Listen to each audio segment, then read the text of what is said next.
Diana says he's very grateful at being allowed home. I'm very, very glad. I'm so touched. I was so overwhelmed. I was speechless. The Red Cross says it's concerned about the recent way in which hostage releases have taken place. It's after chaotic scenes in Gaza yesterday. The government says it's determined to uphold high standards of conduct following Andrew Gwynn's sacking as a health minister. He's also had his Labour Party membership suspended for making offensive remarks in a WhatsApp group. The MPs apologised. A former Hollyoaks actor says he's grieving the loss of his mum, Dawn Searle, after her death in France. Karen Kerrs asked for privacy after French media reported his mother and her husband Andrew were found dead at their home.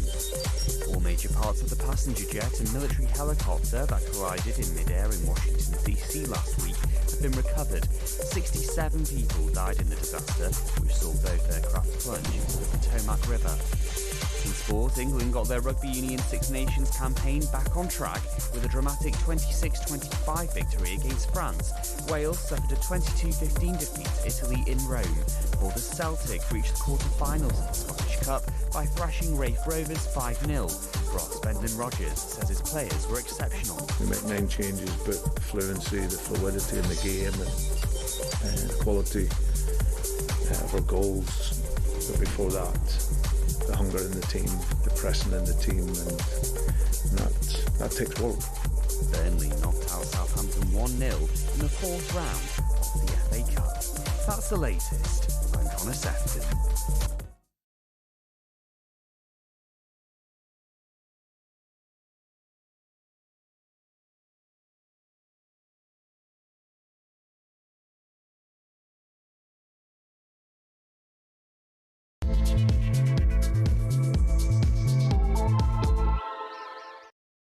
Hello, a very good morning to you. It's just after 6 o'clock on Sunday, February the 9th. A very good morning to you. Golly, it is cold outside. Apparently it's going to be -7.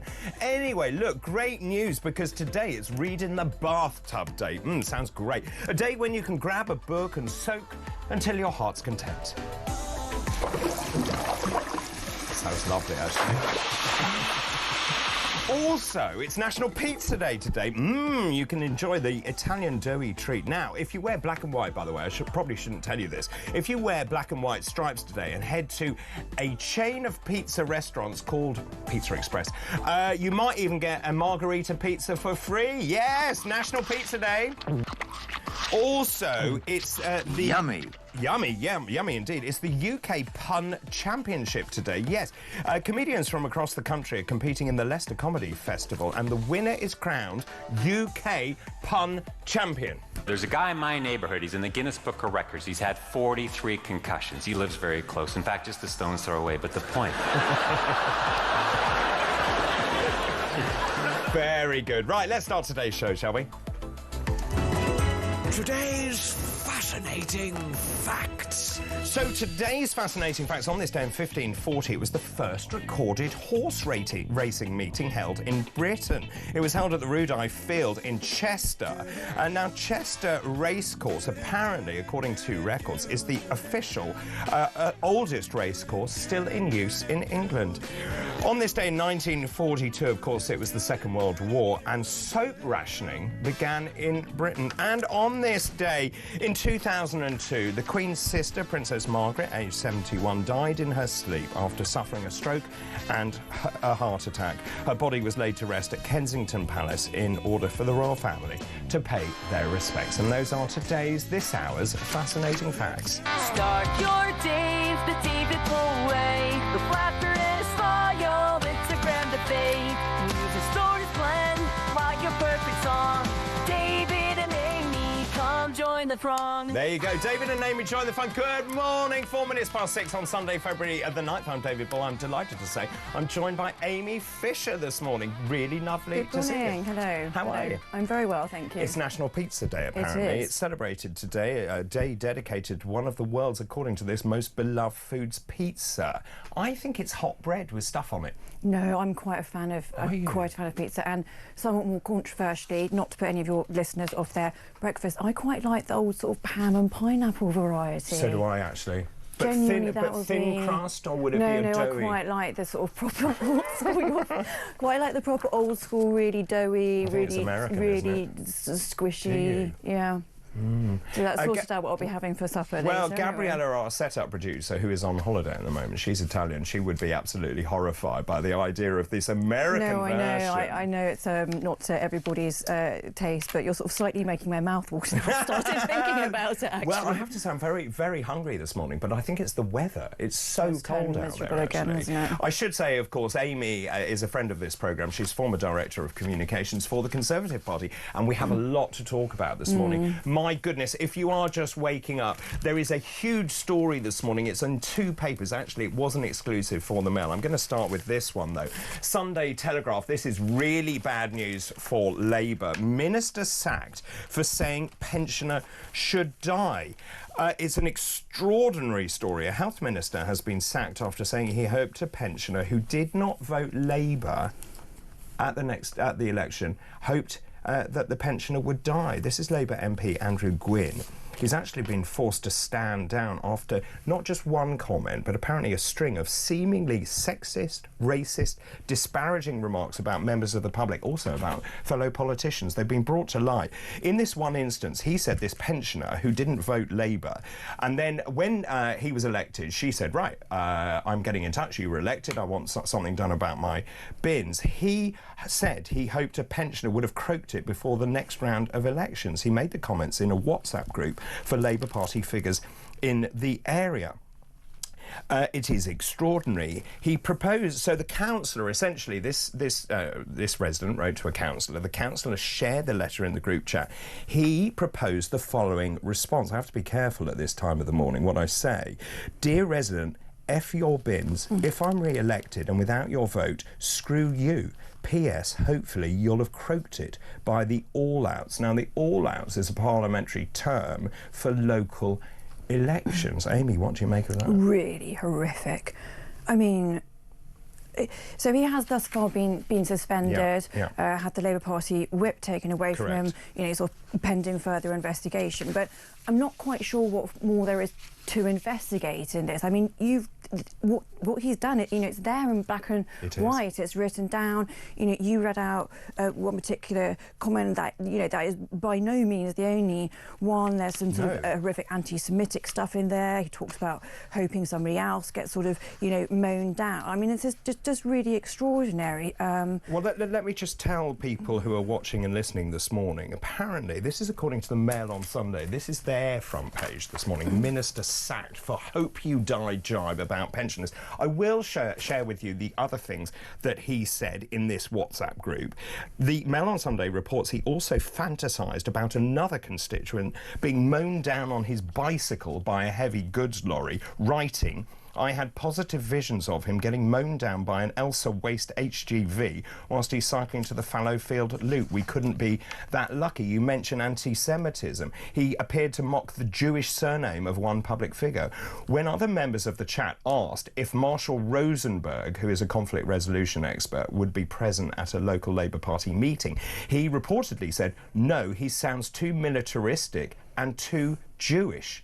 Is he Mossad? I mean, on any level, Amy, this is deeply unacceptable. No, I mean, as I said, I don't see where the inquiry is going to go, other than him swiftly stepping down and then prompting a by-election. I would have thought. I mean, he himself has put out, the obligatory statement saying, "I deeply regret my badly misjudged comments," and apologised for any offence I've caused. I mean, what does he mean? Read the room. Any offence he has caused? Absolutely. I mean, it doesn't matter if you're sort of yourself Jewish or a woman or old. Like, just anybody reading those comments is going to look at it and think how horrific they are. Not least by somebody, in public life. So as I said, I don't see where this ends up, apart from him needing to step down. I mean, the thing is, politicians do use WhatsApp groups. They have done for a long time. They use Telegram. They believe, because of the end-to-end encryption, that it's safe. But that's not the point. point. You don't have those views in the first place. Secondly, you don't commit that. Say it. And you don't write it down. I agree 100%. I will also share with you some other comments because it's important to get context into this. He also shared lewd jokes about Angela Rayner, the Deputy Prime Minister. He circulated a tweet. This is back in 2021, so some investigation has gone on here.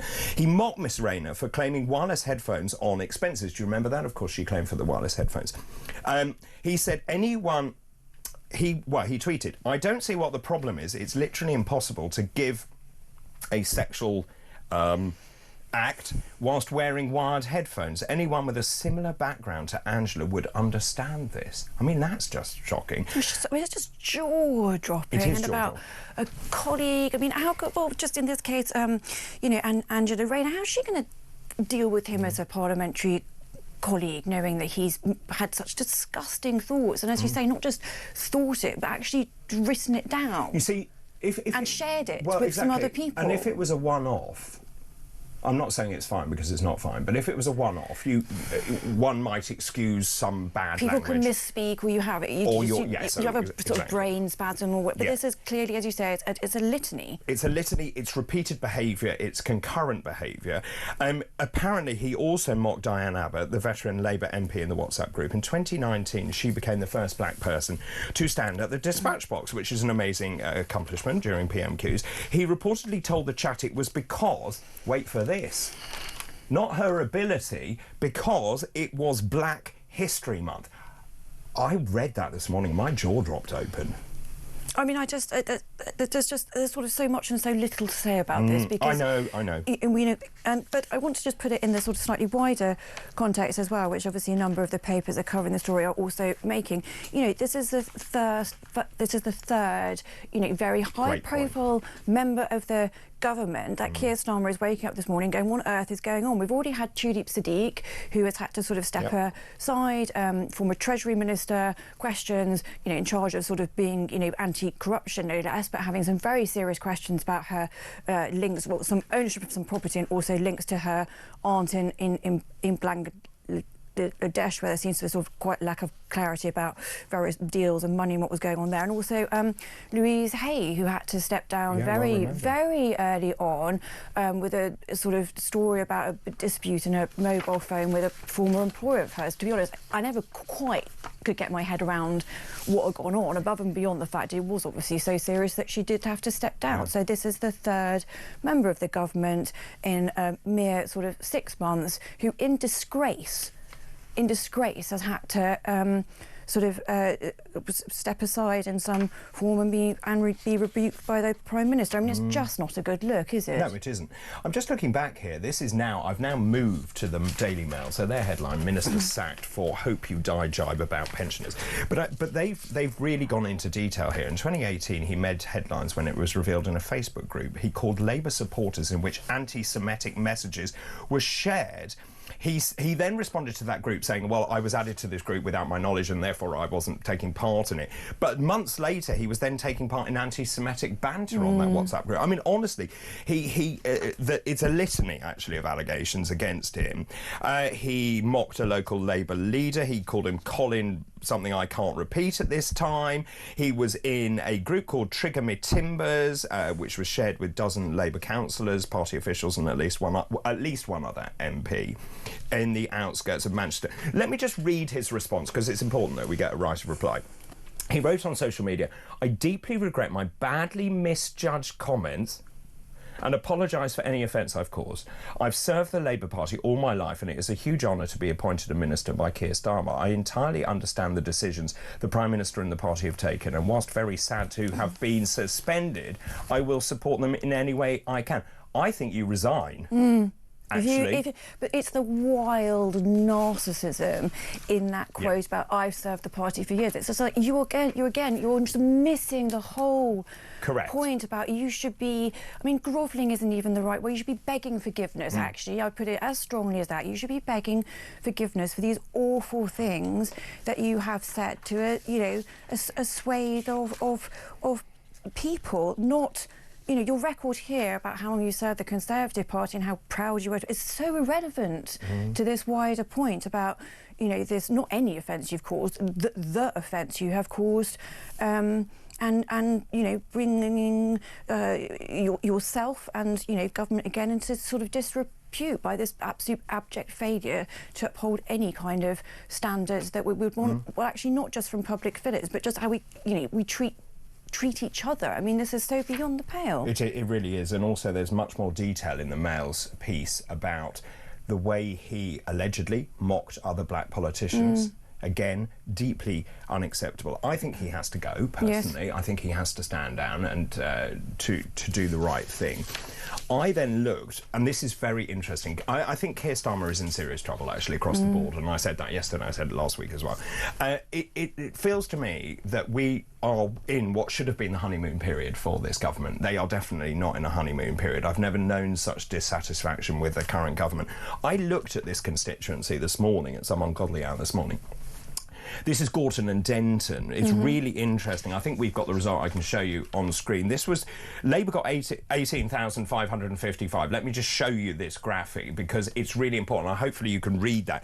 But essentially, what this shows, at the last election, Labour did get in with 18,000 votes, but had dropped 16%, 16.5%. So massive drop in Labour. Look who's second, and I would say that, wouldn't I? Reform UK... Yeah, a lot fewer votes, so 5,000 votes, but 9% of that vote. And this is before the meteoric change in the polls that we saw, that I reported on yesterday. Well, this was the thing that we... And sorry, Tories, only 2,800, minus 11%. I was sort of skate on past that bit, but to your point, and I say this actually sort of an apolitical way, we do need to remember that the Labour Party's majority, sort of victory at the election last July, may have been very broad, hence why they have all these seats. It's actually not very deep. Correct. And then particularly when you start looking by constituency, you know, in this case, if this chap Gwyn needs to step down and what could happen in the constituency, you just use the example of, but it can only take, you know, sort of one or two local issues, for example, say a controversial planning decision or something like that, when suddenly all of these constituencies, which look, as I say on the surface, like a rock-solid Labour majority, actually suddenly they start sort of falling away. As I say, if it's about a sort of scandal like this, perhaps planning decision, I mean, let's bring up, you know, sort of migration and immigration and all that, those kind of issues. Suddenly, all of, as I say, these red Labour seats start to look very shaky. They do indeed, and actually front page of the Sunday Telegraph, funny that you mentioned immigration. Kemi Badenoch is on the offensive this morning. I'll just show you this. Taxpayers face 200 billion cost of Labour failure on migration. Kettle, I will come back to that later on. Let me just show you a clip. My rather brilliant producer found this. Dean, good morning, Dean. He found this clip. This is this member in question with Boris Johnson. Watch this and make up your mind what you think once you've seen it. We want managed immigration. We are leaving the European Union. I'm not hearing an answer. We are leaving the European Union. Are you leaving the customs union? We are leaving the European Union. I asked him this last time. Boris, remember, I asked him this last time. Boris, I'm sorry to say I'm so sorry. Go on. Don't be a pillock. Come on. You're leaving the customs union. No, Boris. You're not leaving the customs union. Boris, can you please tell people... Are you leaving the customs union? Can you please tell the pensioners what is happening to their winter fuel allowance? How many of them are going to lose it? I haven't heard. Well, that obviously is 10 million. But that is 10 million. That is okay, to be. Mr. Johnson, that is obviously. Wow. So I did have my little gasp there, which probably sounded a bit dramatic, but I was genuine. I've not seen that clip before, and I was genuinely quite shocked when I looked at that, and that is not a way to behave. And I mean, he had managed. You are shocked. I genuinely am, and I mean, Gwyn managed to achieve the sort of slightly rare thing of making Boris Johnson look really statesman-like in that. And I actually don't mean that flippantly. The whole sort of the very aggressive leaning into Boris Johnson's space, and then the arm going back around the shot. All of that just made me very, very uncomfortable. I would agree. I totally would agree. Let me know your thoughts on all of that. So many messages coming in this morning. Just so many coming in. Good morning, David. This is Jules in Bristol. Good morning, one of our regulars. Well, I do hope this Member of Parliament is going to be subjected to the full force of the law for his hateful comments. I would agree totally. Tony, good morning to you. Hi, David. Andrew Gwynn MP was only saying in private what socialists really think. Ooh, here's the tip of the iceberg. Good morning, Dr. David and Amy. Delighted to see Amy on the show this morning. This is Rachel in Wales. Hello, Rachel. I'm delighted she's here as well. Delighted to see Amy on the show this morning. I've enjoyed listening to her political conversations with Petrie on the late night shows as well, a friend of mine. Please have her on more often. Well, we do try, don't we? Thank you very much. Good morning, David. This is Michelle in Altrincham. Good morning to you. Good morning, David. Great show. Thank you very much. Shouldn't this minister face legal action for such disgraceful remarks? Ordinary people have faced police visits. Brilliant point.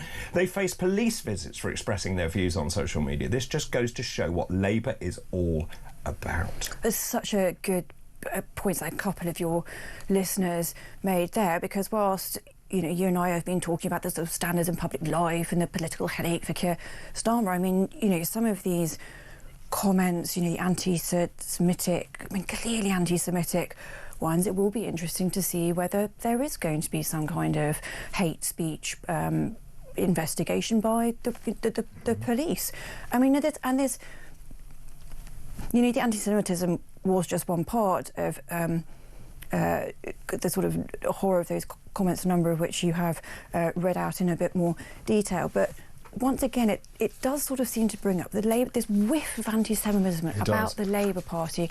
Obviously, we saw it sort of particularly peaking under Jeremy Corbyn, and various people were suspended, certainly under his leadership, and he certainly has expressed some very questionable views on that front. But here it is again, and also in writing, and also Lord Hermer, the Attorney General, has been in hot water again for exactly his views on sort of Palestine and the Jewish community, and in all of this and the many horrible comments that Andrew Gwynn has made, as I say, that wider theme of the sort of stream of anti-Semitism which just seems to keep rumbling away in the Labour Party.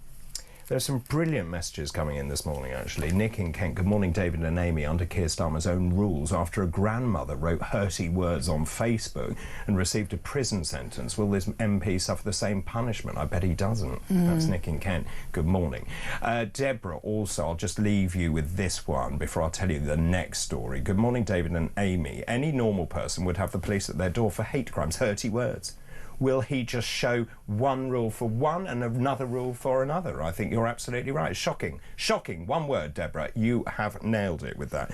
Now, let me just show you the two more papers this morning. Let me show you this one first, which is Sunday Express. Tories call for reform pact to save UK. The same story is also in the Mail. When you read those stories, actually, there is a big difference between them. I'll tell you more about that. And also, I'm really keen to understand what you might think about this. This looks to me like it is a bit of a desperate deal from the Conservatives. Your thoughts after this break. Good morning.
Britain's bloated public sector is dragging down the economy. 500,000 more people work for the public sector.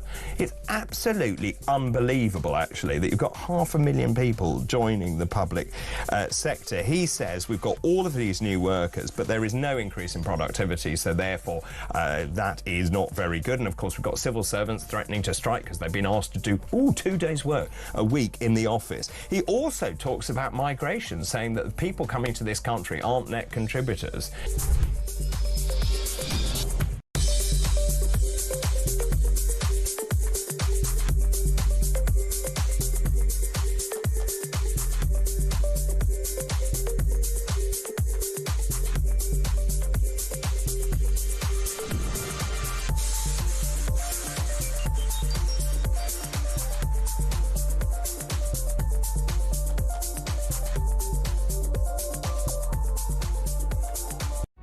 Across the UK, on DAB+, on your smart speaker, on your smart TV, and on your side.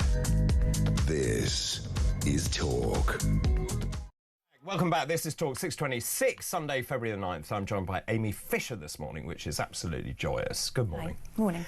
Right, let's move on. So many of you actually getting in touch about that top story here, the minister sacked for saying the pensioner should die for not voting Labour. I mean, a truly shocking story. Let's move on now and talk about... There are 2 stories this morning. I'll show you the front page of the Express this morning. Tories call for reform pact to save the UK.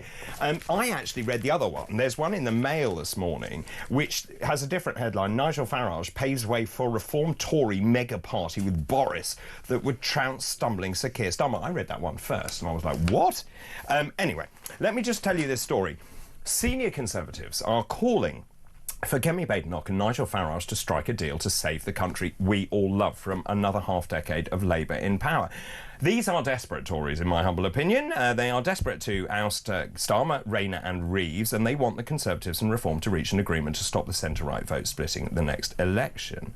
There are calls also for the Tory and Reform activists to start working together in the May local elections.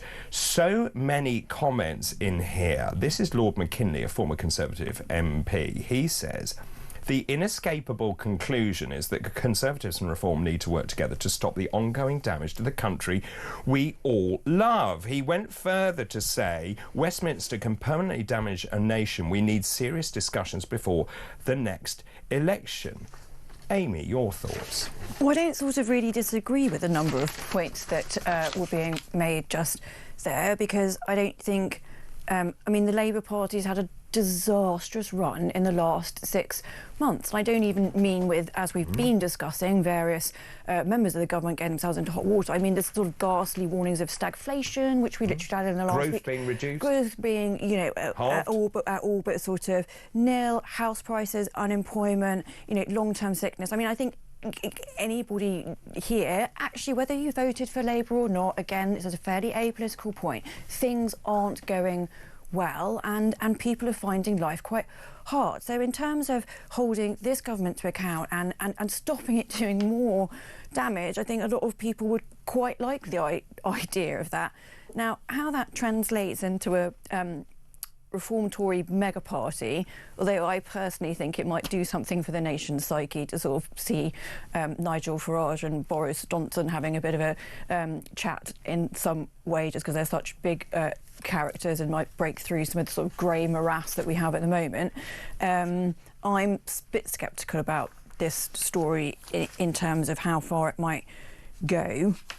Reform are obviously having a quite understandable, you know, surge, and have been, you know, going back to the general election over the last 6 months. It was certainly sort of around Christmas. The Conservatives got themselves into a pickle by trying to have some kind of membership sort of face-off with Reform. And that's when Kemi Badenoch went, these numbers aren't real. It was just, I mean, it was just ridiculous. And certainly, you know, former colleagues and friends in CCHQ all, you know, did what you just, which was wincing when she sort of jumped into that particular debate, which helped, certainly didn't help the Conservative Party. Well, I can tell you, I'm just looking at the Reform Party website. 199,596 members. I mean, so it's only a few hundred off being 200,000, which is extraordinary. No, and Reform, as I say, for some months have been nipping far more closely at the heels of the Labour government in terms of 100%. The polls rating than the Conservatives have. So to sort of that extent, if I were, and you all know better than me, but if I were Reform and I was looking at this, I might be having a bit of a wry smile and thinking, all right, now you quite literally want to come and join the party. You know, however you're interpreting party and that, but you know, you're looking. Well, I'm trying to you're keep starting to look a wee bit smug. No. Well, I just have a wry smile, I suppose. Because remember, revenge is a dish best served cold. Yeah. And Reform stood down in all those parliamentary seats, giving Boris Johnson an 80-seat majority, and then the Conservative Party turned their backs on Reform. Oh, they got royally done completely done that over. was sort of fairly shoddy. So now, this is why I'm slightly grinning. You've got these ministers or former ministers saying you can't have two parties competing on the right. Then you've got people like Sir Jacob Rees-Mogg saying, oh, well, what we need is a truly Conservative coalition. Then, and I met her, actually, at a drinks party, Suella Braverman, and we had a really good chat, actually. She says we need to unite the right. And I said, well, the way to do that is for you to move to Reform, isn't it, Suella? But anyway, that's not the point. Lots of other people wading into this. There's a brilliant comment here. I'm afraid the Conservatives still think they have a God-given privilege to be the standard bearer for the right in the country. That delusion will start to evaporate when they see seats hemorrhaging away from them. I agree. So talking to my friends in the Conservative Party, they honestly have this deity complex where they believe that they are the rightful heirs to incumbency. I would slightly push back on Funny on that. I think if we're being completely honest, there is still within the Conservative Party just still this sort of shock, sort of grief. You know, the sort of 7 stages of it taking you a while to get in any. If you've had a big shock, be it personal, professional, it takes you some time to be able to get to the stage of acceptance and really understand what's happened to you. And I genuinely, and that's most often used if you're dealing with a bereavement, but genuinely with this, I think there are a lot of people who just can't quite compute yet what happened 6 months ago, and some of that is a bit understandable if you've been in government for 40, best part of 15 years. I think that is a little difficult. So I agree there might be a slight quite lack of complete acceptance yet, but I would say I think that's slightly different from assuming that the Conservatives see themselves as a sort of natural party of government. I think there is a difference in sort of tone there. I mean, Nadine Dorris says something really interesting as well. Almost half of Conservative MPs aren't actually Conservative. They don't even know or understand the principles of conservatism, and actually they would be more comfortable as Lib Dems. I would agree with that. But that was the problem when so many got fast-tracked through for that 100%. Boris election.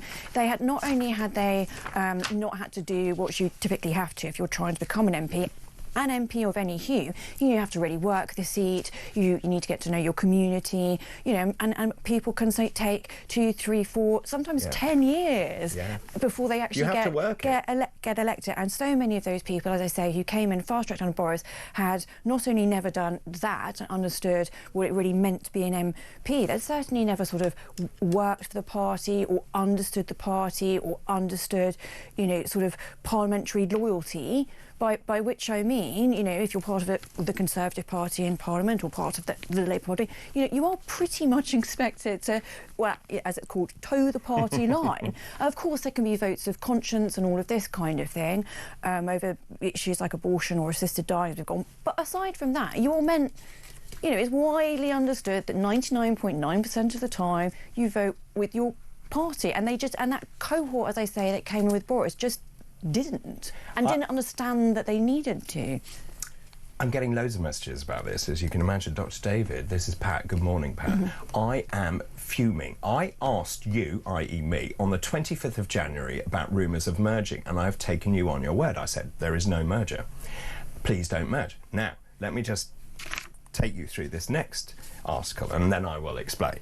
Nigel Farage, according to the Daily Mail, is prepared to work with Boris. Now, if you read this, it's not actually Reform Tory. Nigel Farage is prepared to work with Boris Johnson, allegedly, according to this article, to defeat Labour in the national interest. Based on current polling, this mega party, Reform Tory mega party, would trounce Sir Keir Starmer. Look, at the end of the day, there is no way that the Reform would do a deal with the Conservatives. And the one thing that Nigel Farage is very good at is playing them and playing the media, I would suggest. I mean, I totally agree. There's, one of the things that Nigel Farage does very well. I actually personally, I've never voted for Reform, but I personally really like Nigel Farage because he speaks human, right? He doesn't speak in this kind of political word salad of initiatives and all that. He's just a pretty plain speaker. Seems like quite a likeable chap. He would quite literally go and have a pint or many. Often seen him standing outside the Westminster Arms. So he's very likeable in that sense, and he sort of had this big interview with the Evening Standard at the end of this week, where he was quite bullish about his chances of being the next prime minister. Now, whether half of that, as I say, is the bluster and the sort of character of Nigel Farage, for he is a big character, and how much of that actually, as we were saying with the polls, he's not in La La Land. No. I've said before, he's the shrewdest political operator I have ever met. He is convinced the Tories can't win. I know that. He also, and I'm not allowed to talk about betting odds, but according to this article, Farage is now favourite to be the next Prime Minister. I totally believe it. And going back to a phrase you used, sort of a few minutes ago about revenge being the disbest. Nigel Farage, this was the guy who was totally dismissed by DC as sort of being, gadflies and mayflies and, weren't going to be around for very long and were all a bit sort of la-la and loony. And he's not, and I also don't think he ever should have been dismissed as such, but, hindsight's a wonderful thing. But certainly, I am not going to sit here as a dyed-in-the-wool Conservative and tell you that anything is other than yes, things are looking very good for Reform. Yes. Commensurately, indeed, a bit bleak for the Conservatives.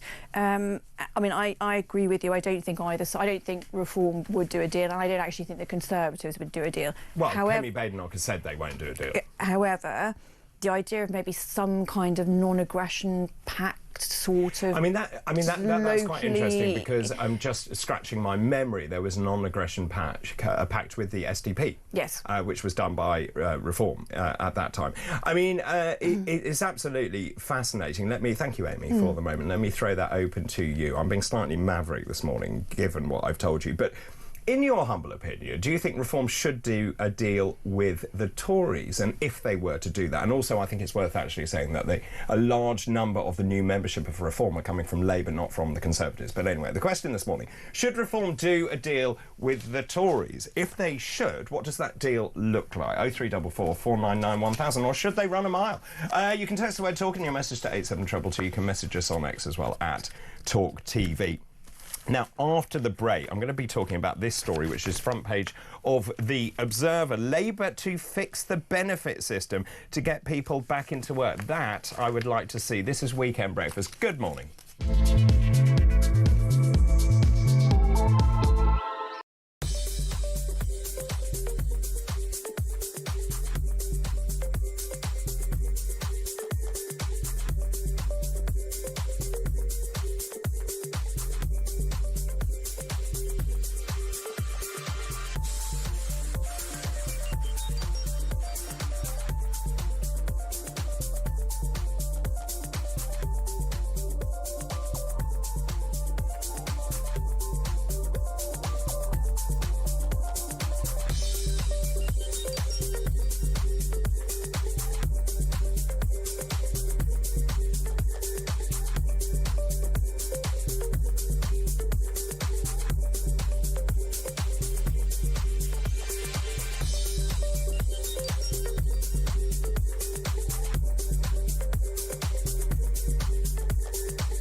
UK.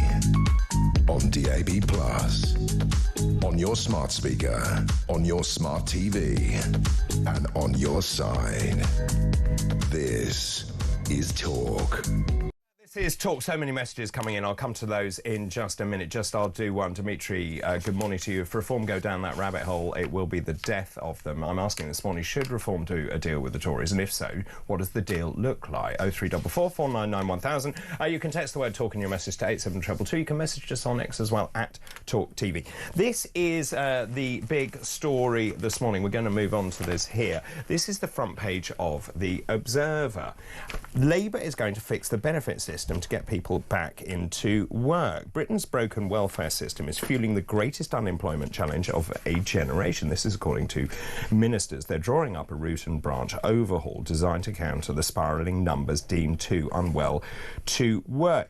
This is all about the trap, I suppose, that people find themselves in, where they almost are at the level where they want to work, but then if they work, then the benefits are then removed from them, and so they're in a catch-22 at this point.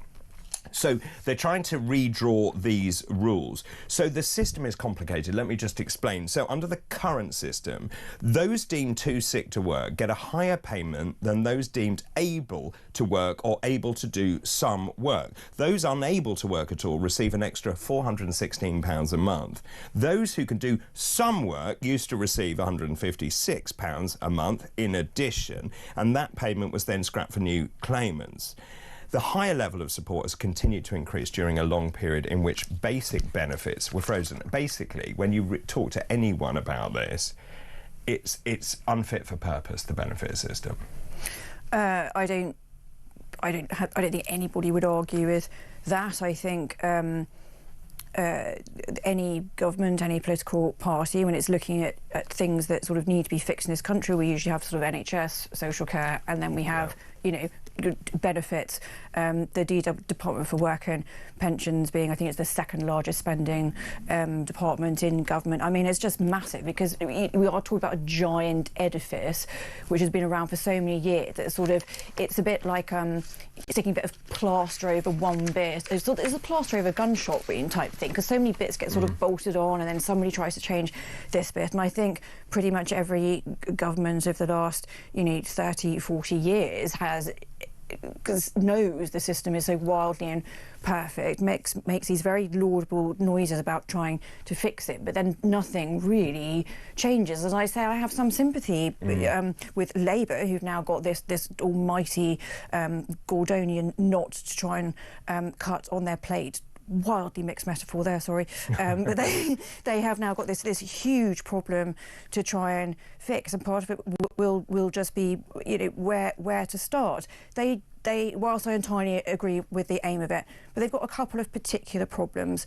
One is post-COVID, there is this extra sort of cohort of around 800,000, 1 million people who just sort of never came back to work at all. Actually, some of those reasons in and around that aren't particularly understood. Then we have all of the fallout of COVID and the effect it had on kind of younger people and them getting a first job versus this whole sort of working from home, and now just the whole sort of structure of work. And as I say, getting your first job and getting your foot in the door has changed so wildly. Then overlaid onto all of that is, none of this is quite literally going to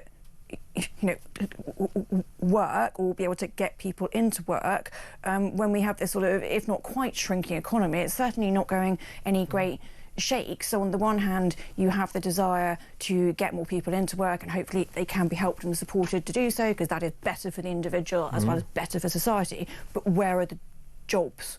Well, I mean, also, for them to go to. Well, the Labour Party wants to cut 1.3 billion off the benefit bill. At the same time, when you look at the numbers that are economically inactive, 770,000 under 25s who are not in education, employment and training, which is pretty substantial. The easiest statistic into all of this, which I read the other day, was 1 in 4 people, a quarter of people of working age in this country don't. That's extraordinary. So we can fling all these statistics around, and they're all huge numbers going, but it's that really put it into relief for me.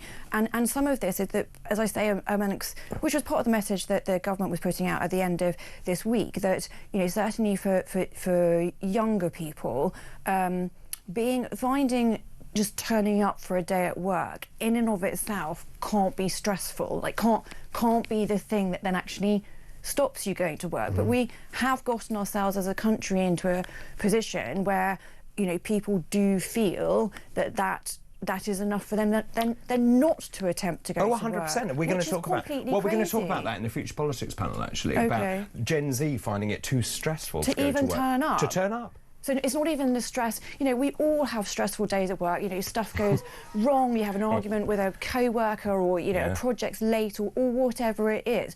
But we're not talking about people having challenges at work. We're talking about people literally opening their email and starting to get on with the days with you, even that is too much. So when you look at these numbers, and you mentioned banding them around, but we've got 9.25 million economically inactive of working age. 9.25 million, right? That has gone up nearly, $750,000 since the pandemic, which is your point. The welfare bill is over 100 billion It's quid. Just not sustainable. Of course it isn't. But equally, I understand people. I got a very rude message from someone on benefits who was saying to me, you don't understand what it's like. Of course I absolutely do understand. I've got a friend who's on benefits, he has a medical condition. 2.8 million people, by the way, on that list are waiting for help.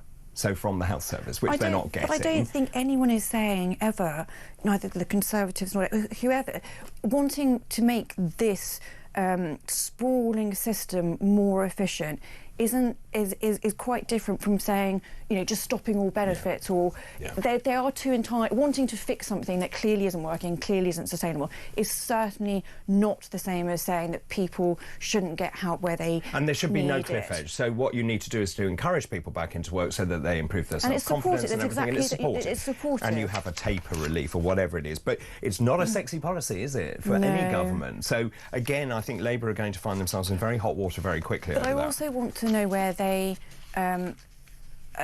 Where the actual practicality of the plan to fix this is going to come from, right? Because this is a very complicated system. Super complicated. The people in DWP, the civil servants there, they've been the same ones that have been being asked to help find solutions of this for, under the last. I'm just not sure where the new bit that's sort of going to magically fix all of this is in practicality coming from. Well, and also, what's the timeline?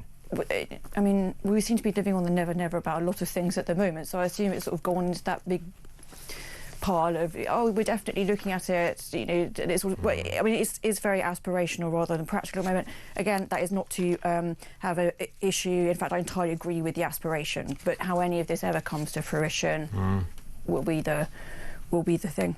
As they say, the devil is in the detail. Thank you, Amy. Lots of messages coming in. I'm asking this morning, should Reform do a deal with the Tories? I'm being slightly maverick about that, but should they do a deal with the Tories? And if so, what does that deal look like? 0344 499 1000. David. This is Maureen. Good morning, Maureen. Good morning, David. The only way a deal with the Tories would work is if Nigel could handpick the best people from the Conservative Party and sack the rest. Mick in Leicester, David, I think Nigel can win, but I suspect the same will happen here that happened in France. Labour, Conservatives and the Libs would then team up to vote against everything Reform want to do just out of spite.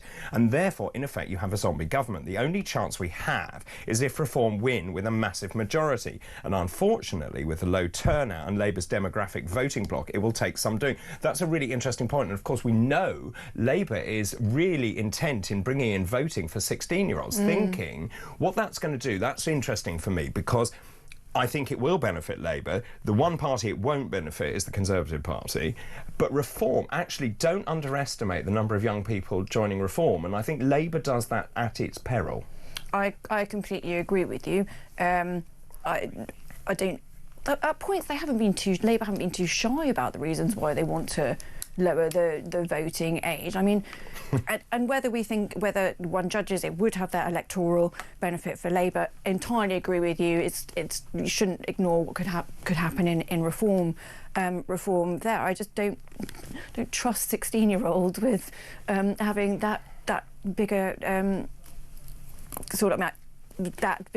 involvement in their sort of future of the country. I mean, 16, like, you're a kid at 16. I know you just are. You know, it's very serious. But you can leave school. You can, and you can drive, and you can pay tax. All of this kind of thing. But you know, exercising one's democratic duty is a very, very serious thing. And I'm not quite sure at 16 one necessarily has either the life experience or the sort of wherewithal to make serious rounded I'd also judgments. counter that by saying, can you do that at 18? But there we are.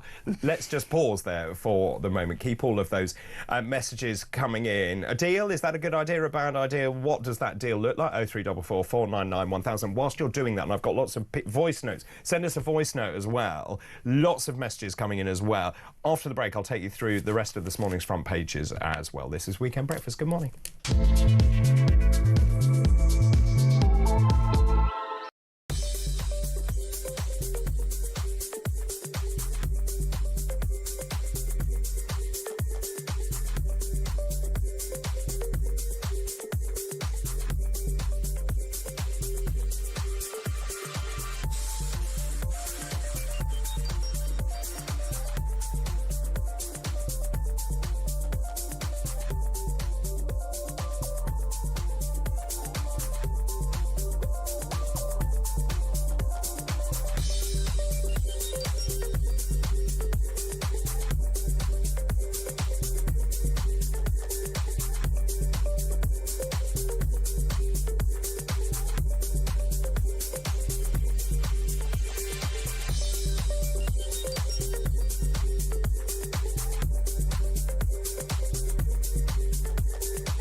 But the thing that I find troubling, and I'm sorry to interrupt you, Kevin, is that, you know, when the police were initially asked about this, they said, we're not going to investigate it because nobody's complained.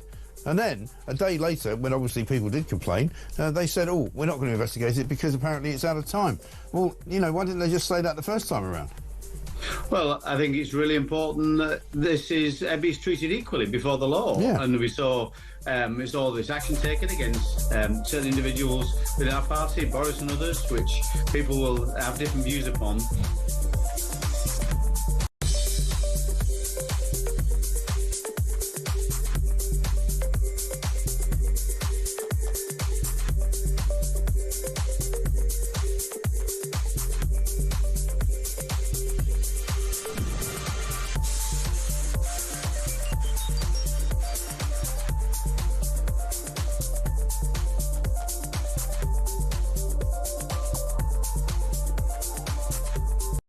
Across the UK, on DAB+, on your smart speaker, on your smart TV, and on your side. This is Talk. Welcome back. This is Talk. I'm being cheeky this morning. Should Reform do a deal with the Tories? And if so, what does that deal look like? 0344 499 1000. David and Amy. I love listening to Amy on your show at the week. There's lots of love for you, Amy. Michelle from Altrincham here again. Hello, Michelle. Absolutely not. No, Reform and the Conservatives should not collaborate. Whilst I despise Labour and don't want them to remain in power, Nigel and his team are excelling in every way. Why would you merge with a party? Oh, it's gone now. Why would you merge with a party that's been broken for over 14 years? No capitals, no capitals, no capitals. Nigel is in a league of his own. Keep up the great work. Reform! Right. Good morning, David. If Reform UK forms a coalition, this is Mike in Birmingham, with the con-socialists, that's a Richard Tice term, I will not only cancel my membership of Reform, I will not give them my vote either. You do not put new wine in old goat skins. People turn to Reform to escape the 14 years of Tory betrayal and lies. Nigel has always said there will never be a Reform-Tory pact, and that is good enough for me. Great show. Thank you, Mike in Birmingham. No deals. They should win hands down. That's Jeff. Good morning to you, Jeff. Graham, I'll let you respond to this. Graham of Welling. It's very royal. Graham of Welling. Anyway, the fact that Tories are already talking of a deal with Reform is an admission they have lost, and they're looking at any chance of validating and having any sort of power. Reform will have a clear majority, all of their own. Amy Fisher, respond. Well, I think it's quite unequivocal what many of your listeners think. There are no grey areas in that, and actually I entirely understand. I mean, if I were a Reform person, I would sort of be about, well, you didn't want to come to my party in the first place, so you're certainly not getting an invitation. Now, I mean, I would just push back slightly. I say, look, despite the headlines, you know, the Conservatives have also said that they don't want a pact. So whilst this has made for a very lively discussion this morning, I think both sides are sort of equally eyeing each other with not that much enthusiasm. Okay. Well, let's talk to Claire, who's in the Wirral. I'll take some voice notes in a minute. Claire, good morning. Good morning, David, and good morning, Amy. Hello. Good morning. Right. Hi. Your thoughts? My thoughts are that Amy should be with Reform. Right. But also, I'm afraid that the Conservatives will want to merge with Reform to keep themselves relevant. The Tories became too left-leaning, and I still believe that it's a split party with too many different factions fighting it out amongst themselves. If Reform merge with them, then it will experience the same split, and it will destroy the party in the public eye for Reform. I think you've got some extremely fair points in there. Maybe not the one about me joining Reform, even if they would want to have me, but certainly what you say about the Conservative Party has lost its way a little bit, not just obviously from having been booted out of government, but there are a number of different factions in it. There's been all this tumultuous years of, you know, the sort of slight rigmarole and merry-go-round of changing of leader. Obviously, you know, we now have the Conservative Party now has Kemi Basnok. Whilst I don't think she has been a disaster, I think, pertinent to your point, I certainly don't think she's managed to sort of provide yet a real clarity of strategic vision that the party, you should be a politician. the party can coalesce around. So no, I think they're she's got one policy. Valid. Kemi always said she wasn't going. This is why I use the word strategic vision, because she always said, I'm not going to rush into sort of announcing set things. I mean, she obviously has rushed into doing that this week with the immigration plan, so, you know, I'm not sort of blind to that. But you know, I am still sort of somewhat hopeful that more of this kind of vision around which more of the party can coalesce, so it's actually a unified bloc, as opposed to, as I say, you know, your caller has justifiably said is factionalised and riven, and, you know, to my earlier point, still sort of slightly grieving and in general shock and maybe a bit of disbelief about not being in government anymore. Lying down in a dark room.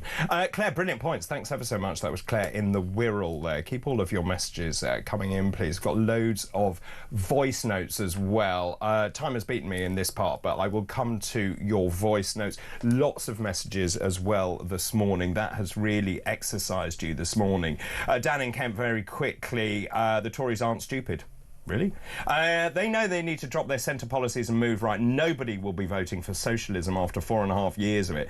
Farage is the only hope for Conservative existence. Keep all of those messages coming in, please. So much more still to come. I'm going to also ask, what's your view of politicians generally? This is Weekend Breakfast. Good morning.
across the UK.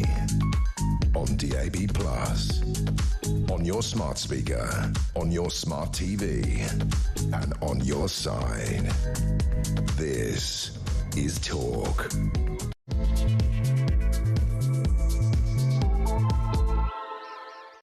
Hello, a very good morning to you just after 7 o'clock on Sunday, February the 9th. I'm David Bull, and this is Weekend Breakfast. Great news if you are just waking up, apart from the fact it's absolutely blinking freezing outside. But anyway, today is Read in the Bathtub Day. Yummy. A day when you can grab a book and soak until your heart's content. At least you'll be warm. Split splash, I was taking a bath. Long about a Saturday night. Yeah. Very good, Dave. Today, by the way, whilst you're having a bath, you can have a slice of pizza because it's National Pizza Day. Yes, you can enjoy the Italian doughy treat, and if you wear, and I can't really say this, but I will, if you wear black and white stripes, apparently, and head to a chain of pizza restaurants called... you might even get a free margarita today. Ooh, Pizza Day. Well, that's nice, isn't it? Also, it's the UK Pun Championship today. Yes, today comedians from across the country compete in the Leicester Comedy Festival, and the winner is crowned the UK Pun Champion. I quit my job at the helium gas factory. I refuse to be spoken to in that tone. Very good, very good. Let's move on to today's fascinating facts. Today's fascinating facts. So on this day in 1649, it was the funeral of the executed King Charles I. His personal dignity during his trial and execution had won him much sympathy. He was laid to rest at Windsor rather than Westminster Abbey to avoid the possibility of public disorder at the funeral. Now, on this date in 1964, well before my time, obviously, but anyway, in 1964, 73 million Americans tuned into the Ed Sullivan Show, a staple of American television at that time. They saw 4 young people. Young people from Liverpool. They were in a popular band called the Beatles. There we are. They appeared in America for the first time on this day in 1964. Now, on this day in 1966, the government announced that a £30 million prototype fast nuclear reactor would be built at Dounreay Power Station in a remote part of Scotland. Minister for Technology, Frank Cousins, said that reactors were the future. Oh, we're still talking about it as well. That was in 66, are we sure? Nuclear power generation at the site ended in 1994, and yet we still have no concerted energy policy in this country. What joy. Those are this house fascinating facts. Wake up in the morning, sunshine in my eyes. David Bull survives here, the cheerful rise. Sip the coffee, turn up the sound. Amy Fisher shares the stories that we found. Well, a very good morning to you just after 7 o'clock, 5 minutes past 7. Hope you're very well this morning. Amy Fisher, former Director of Communications for the Conservative Party, joins me this morning. My goodness, they need you at the moment. Good morning. They seem to be in a bit of an ongoing pickle, indeed. Do you like a pun? I do like a pun, yes. yes. I like a pun. A pun is also known as a paronomasia in the context of linguistics. It's a form of wordplay, exploiting multiple meanings of a term or similar-sounding words for an intended humorous or rhetorical effect. The ambiguities can arise... honestly, I learned so much when I read this. It can arise from the intentional use of a homophonic, homographic, metonymic or figurative language. It's different from malapropism. Well, I think we were going to touch on it later, but actually a story that I picked up today on page 3 of The Sun is a perfect example of a pun, which is facial hair is so sexy, which is about how people find Prince William and his sort of rather new hirsutey beardness very attractive. So they've played around with hair, sort of very on topic for today's Fun Facts. And what is the headline? Have you got the headline? Facial hair is so sexy. Literally page 3 of The Sun. Shouldn't it say facial hair on the air? That would be fine. Oh, yeah, OK, they didn't quite do as much with that as they could have done. That's what I would have done with it.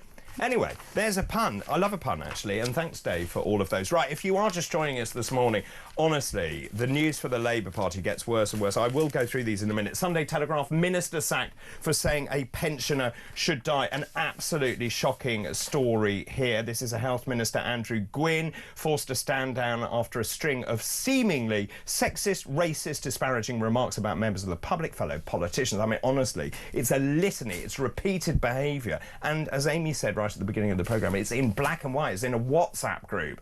Now, the question is, who was in that WhatsApp group? And this is an investigation by the Mail on Sunday, and obviously they're leading with this as well. Minister sacked for Hope You Die jibe about a pensioner. Essentially, this pensioner didn't vote Labour. When he was elected, she wrote, quite rightly, to the councillor to say, look, I want to talk to you about my bins. And then this Member of Parliament wrote a response which was absolutely disgusting.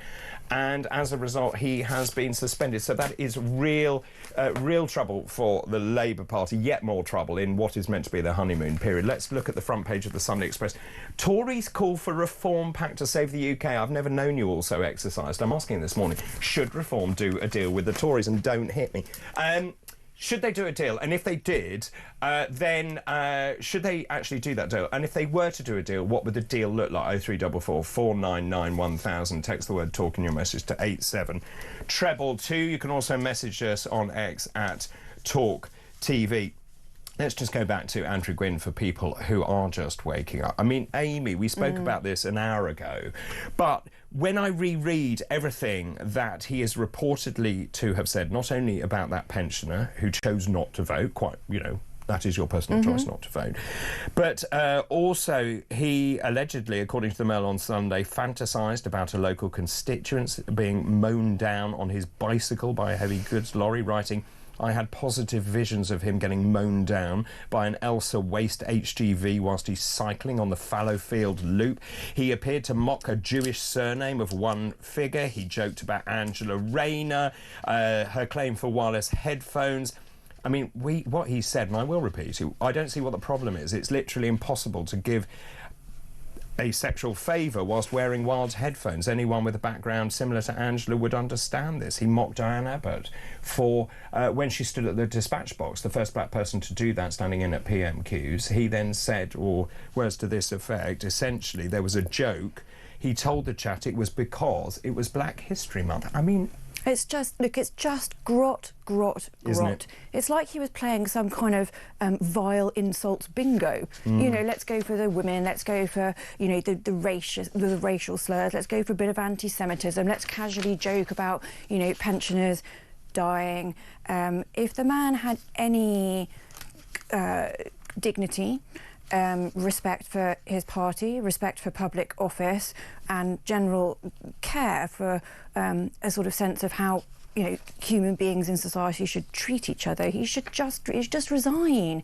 So he has had the Labour Party whip suspended, you know, sort of pending some kind of further investigation, which you yourself have just repeated seems rather unnecessary, given that we have, you know, in his own words, all this vileness written down. But, you know, there needs to be no delay about this. You should just, and if he himself is not going to do the right, in the grot of all of this, the one thing he can do at this point now is show humility, dignity, and absolute deepest regret, step down. If he's not going to take that upon himself, then why would Keir Starmer surely doesn't want this type of person representing the Labour Party, and I don't believe he does, by the way. So Keir Starmer can just, you know, take the decision and no, this guy is gone. He's not somebody that should be representing the Labour Party, is not somebody who should be representing the British government, and is not somebody who his constituents, I dare say, want to be their figurehead. I would agree totally, and you made the really insightful comment about Tulip Sadiq, also about Louise Hay as well.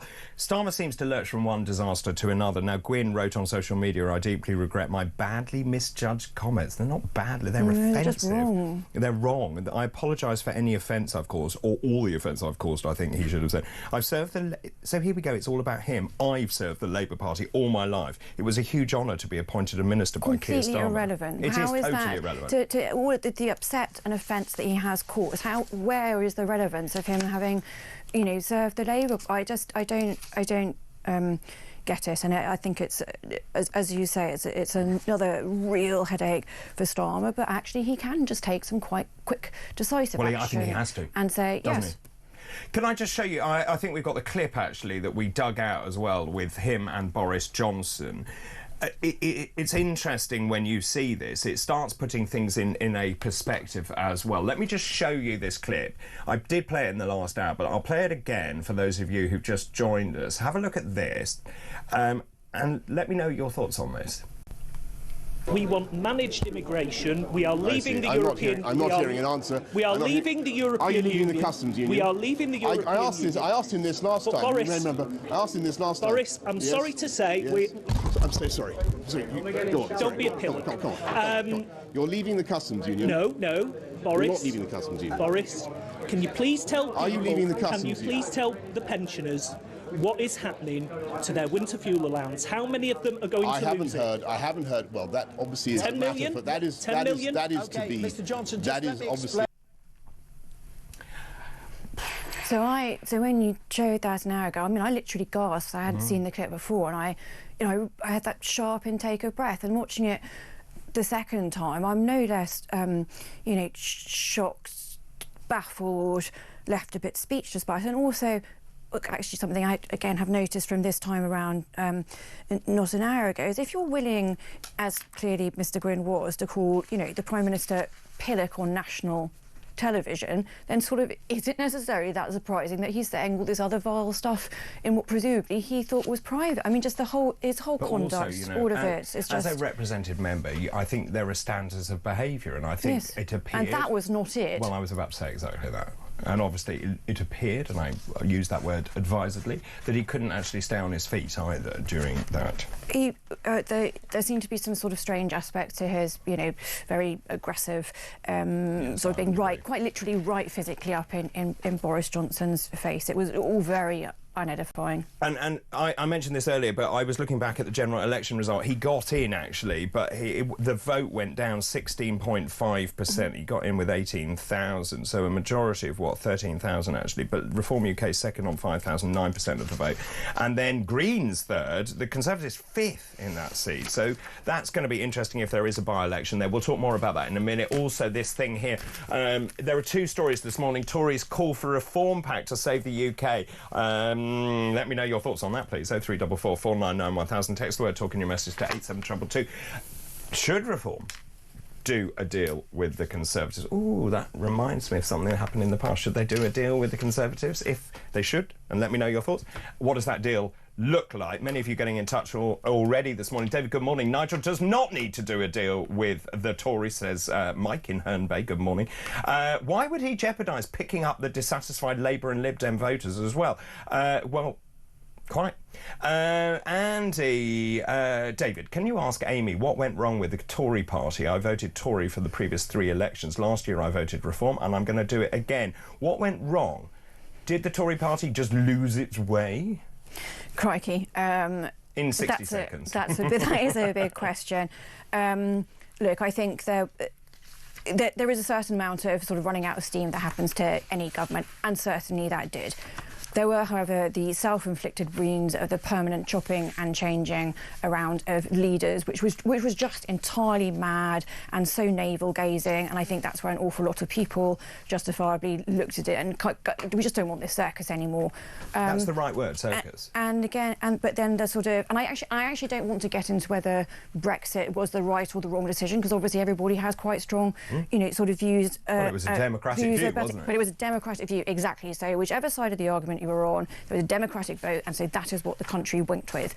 However, such a huge controversial issue, enormous problems around the actual practicalities of it. And I'm not saying that meant it was the wrong thing. I'm just saying that was an incredibly difficult thing to do, to kind of divorce ourselves from the European Union, which was this huge headache that the Conservatives had from 2016 onward. And I don't think it helped that Cameron flounced off. Well, no. And then there was exactly that. And by the way, when I say headache, again, I'm not being pejorative about the decision of Brexit. I'm just saying that was a seismic thing that happened in British politics that was going to have huge ramifications. With a massive void, and a lack of leadership. Yeah, and Cameron just went, literally the morning afterwards, stepping down. I think that's probably where it goes right back to then, the lack of leadership combined with a very tricky, tumultuous political landscape.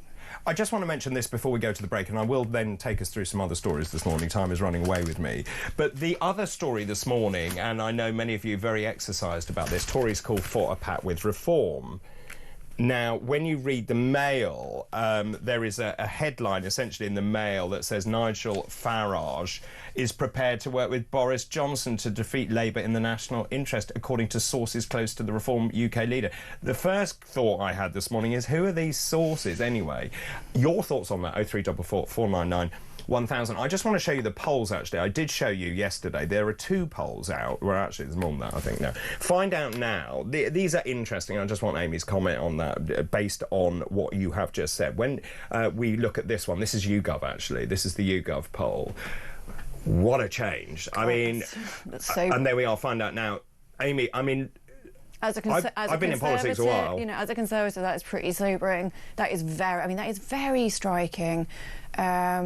Yeah, I mean, if in CCHQ, you know, it's going to be another day of sort of weeping into the vino, but you can't take that away from Reform. You know, this surge, you know, maybe starting in July, but really actually since July, really taking off, sort of, you know, just before Christmas, and now to be ahead of the government. I mean, that is quite something. I mean, yes, as I say, you know, shocking for the Conservatives, mere 5 points ahead of the Liberal Democrats. I mean, but actually, hang on a second. But surely the second, aside from giving Reform their due and saying, you know, well done, I mean, just to focus on Labour, the government, I mean, that's pretty...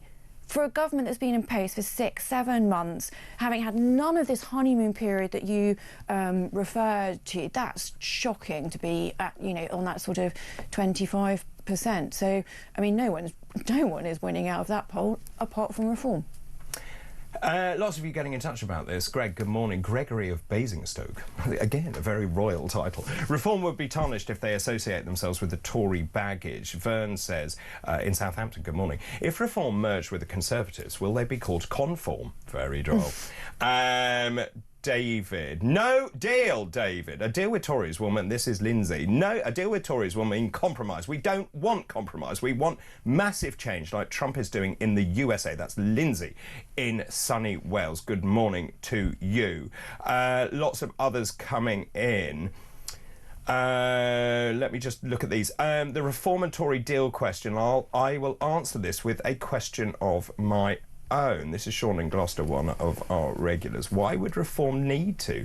They are on the ascendancy. They have the ear of the people. The Tories have nothing to offer. They've lost the trust of the people, which is why we have the completely insane Labour Party now in charge. The electorate are listening to Reform. They talk sense. They have policies people are crying out for. Why dilute that? Get in touch, please. Your thoughts on what I think is a pretty desperate call in the Sunday Express. Tories call for Reform Pact to save the UK. The number 0344 499 1000. Lots of other messages coming in as well. We'll take some voice notes. I want to talk also after the break about some other big stories here making the news this morning. I want to talk about more insane policies from the Labour Party. And also I'm going to talk about Trump and Biden. But very quickly, can we do a voice note if we have those to hand? This first one is from Chris from Epsom. Good morning. Good morning, David. Good morning, Amy. Hello. No, no, no, no, no, and no again. If any of the Tories wish to leave the Tory party, which was a dead fish, and join the Reform, they can do that. We don't want all the liberal wets that are in the party that caused all these problems in the first place. Let them fade into insignificance. Thank you very much, Chris. Pretty categoric there. Anna is in Surrey. Good morning, Anna. Morning, David. Anna, Surrey. David, I don't think blending with the Tories currently is a good idea. We may have to review it nearer the next election because we cannot stand any more of Labour. The only way it would work is if Nigel takes full control and his senior Reform ministers are obviously the senior MPs, the front benchers, and the Tories really do have to take a back seat and earn our trust. We don't need them at the minute, but we may do in the future. Thanks, David. Bye-bye. Thank you, Anna. Also, Sophia, who stood for Reform in Thurrock in the last election, she's also left a voice note. Good morning, Sophia. Good morning, David. Great show as always. As a Reform UK member and somebody who stands for them in elections, I stood in the general election for Thurrock last summer and would hope to stand again. I can vehemently say I would be massively opposed to a deal or any such like with the Conservatives and the Conservative Party, and I can put my hand on my heart, say that the residents of Thurrock would be very, very against it. I've got to know them very, very well in the last 8 months, and they would be vehemently opposed to any sort of coalition or deal with the with Reform and the Conservative Party. It is not something that would go down well with the electorate down there. Thanks very much. Great show. Thank you very much. That Thurrock, really interesting seat as well. It's the sort of seat Reform has to win. Well, I think what one can take away from those voice messages Yes, what did you think? is that very much... Has it left you in any doubt? Reform will not be welcoming necessarily Conservatives with open arms any time soon. But yes, I entirely agree with you. Thurrock is almost a sort of perfect case study for the kind of places which Reform will, I feel, relatively certain will be sort of on the march. Gosh, you've got such a twinkle in your eye this morning. I'm just looking at you. David. So I think, yeah, places like Thurrock will be very interesting. And, you know, as I say, one has to be fair to Reform. They can be sort of justifiably pleased by those poll results that they've had recently. Also, we've got a map which I showed yesterday as well in terms of the local elections. You're really going to rub this well, in now. No, I just find it really interesting. It is. And of course, we've got the local elections and Labour trying to deny the vote to, what, 5 million people? I mean, that's not democracy. Well, they're either sort of denying the vote in some areas, or the local authorities the have gone bust, there right? There we are. You can cry into your cornflakes, Amy. That's quite something. That is quite something. There's the map of particularly England showing the rise of what Zia calls the turquoise wave. Yeah. That's his terminology for it. Right, we'll go to a break. Keep all of those messages coming in. Amy is in no doubt about your thoughts about Reform Conservative merger. I'm going to talk also about what's going on in the States and some other stories that caught my eye. I will also, I promise, get to the front pages at some point. This is Talk. Good morning.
Government borrowing costs hit a 27-year high, and the pound is taking a pounding. Gloomy economic data is expected to show inflation and growth are off course. Let me ask again, and can you please be clear? Will Rachel Reeves be your Chancellor for the duration of this parliament? Rachel Reeves is doing a fantastic job. She has my full confidence. She has the full confidence of the entire party. Can Rachel Reeves hold on as Chancellor?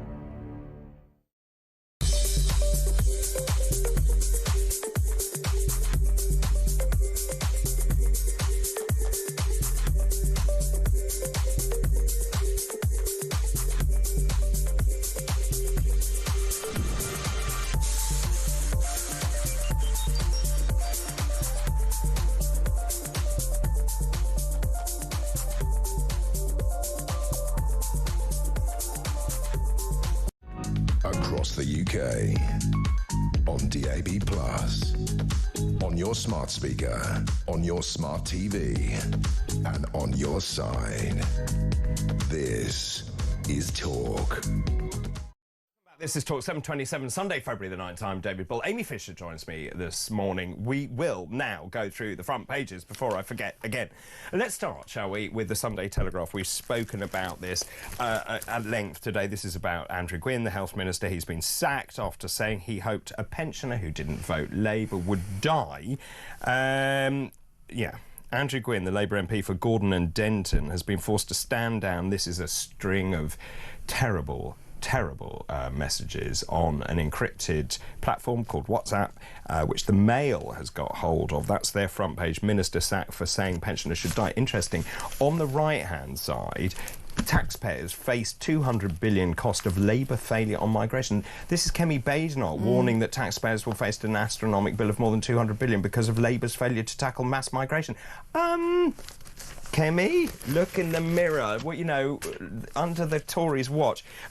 Also, very funny, we'll talk about this later as well. Donald Trump saying, I will not deport Prince Harry. Essentially, he says he's got enough problems with Meghan, which I thought was rather priceless. The Daily Mail, the Mail on Sunday, sorry. Minister sack, same story. Minister sack for hope you die jibe about pensioners. He has to go. I mean, at the end of the day, he has to. Now, we've also been talking about this morning. Sunday Express. Tories call for reform pact to save the UK. They're desperate to oust Starmer and the Labour Party, obviously. Powerful figures in the Conservative Party want the Conservatives and Reform UK to reach an agreement to stop the centre-right vote. Lord McKinley, the former Conservative MP, urged the parties to agree a deal to save the country we love. It's also in the Mail as well, and their copy is rather different. They say Nigel Farage paves the way for a Reform Tory mega party. But I don't think that is the case. I think Nigel Farage is probably playing with them.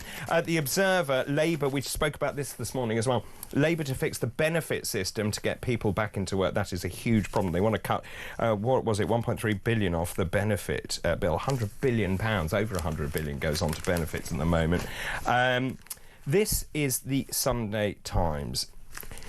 It's really, I mean, it's tragically, we're constantly looking for light in the darkness. This is the families of two of the girls killed in the Southport attack. They've spoken out for the first time about their memories of their confident, happy and affectionate daughters, crikey, and recalled the day they lost them. This is Bebby King, 6 Elsie Stankham, as we know, were stabbed to death at a Taylor Swift-themed dance lesson. The parents want them to be remembered for the characters they were rather than for the tragedy.